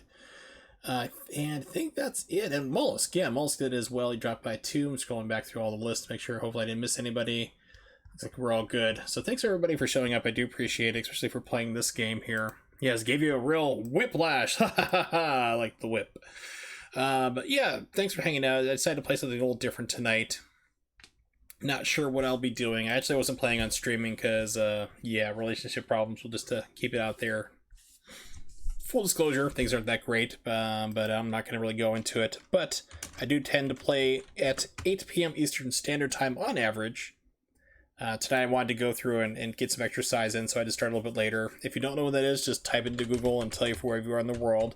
Keep an eye on my Twitter as well, Wursel555, so if something comes up, I'll post it there. Like I actually posted in earlier that I was going to planning to not stream, and then decided to stream, so all the information was there.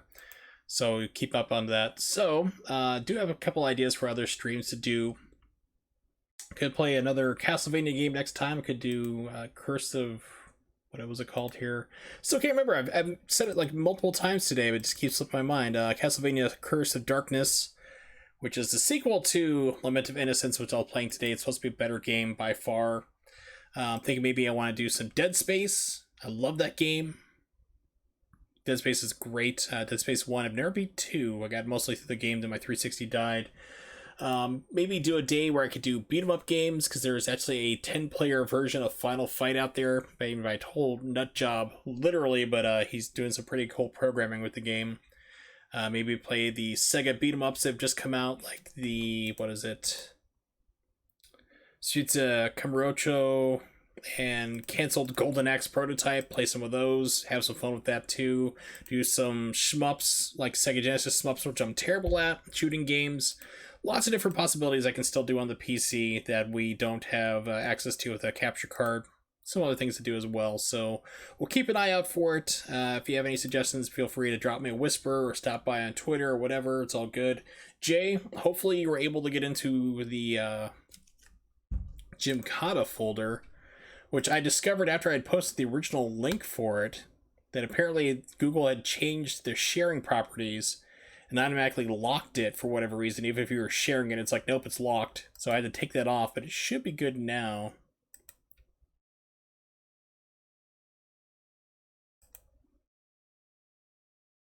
Yeah, because by default it was restricted. It's like, I'm trying to save this with people.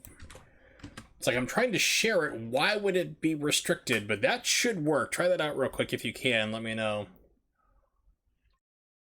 I'll leave the chat up here after I stop the stream. So, next stream will be probably Tuesday. And we'll figure it out, either more Castlevania or maybe some Dead Space or some shmups, you know, change it up a little bit. We'll see some stuff. Seems to work. Outstanding. All right. Well, have fun with that. And anybody else wants to see Gymkata and the Rift version, I've thrown that in there for you. Enjoy it. I watched it the other night. I laughed. I had a lot of fun.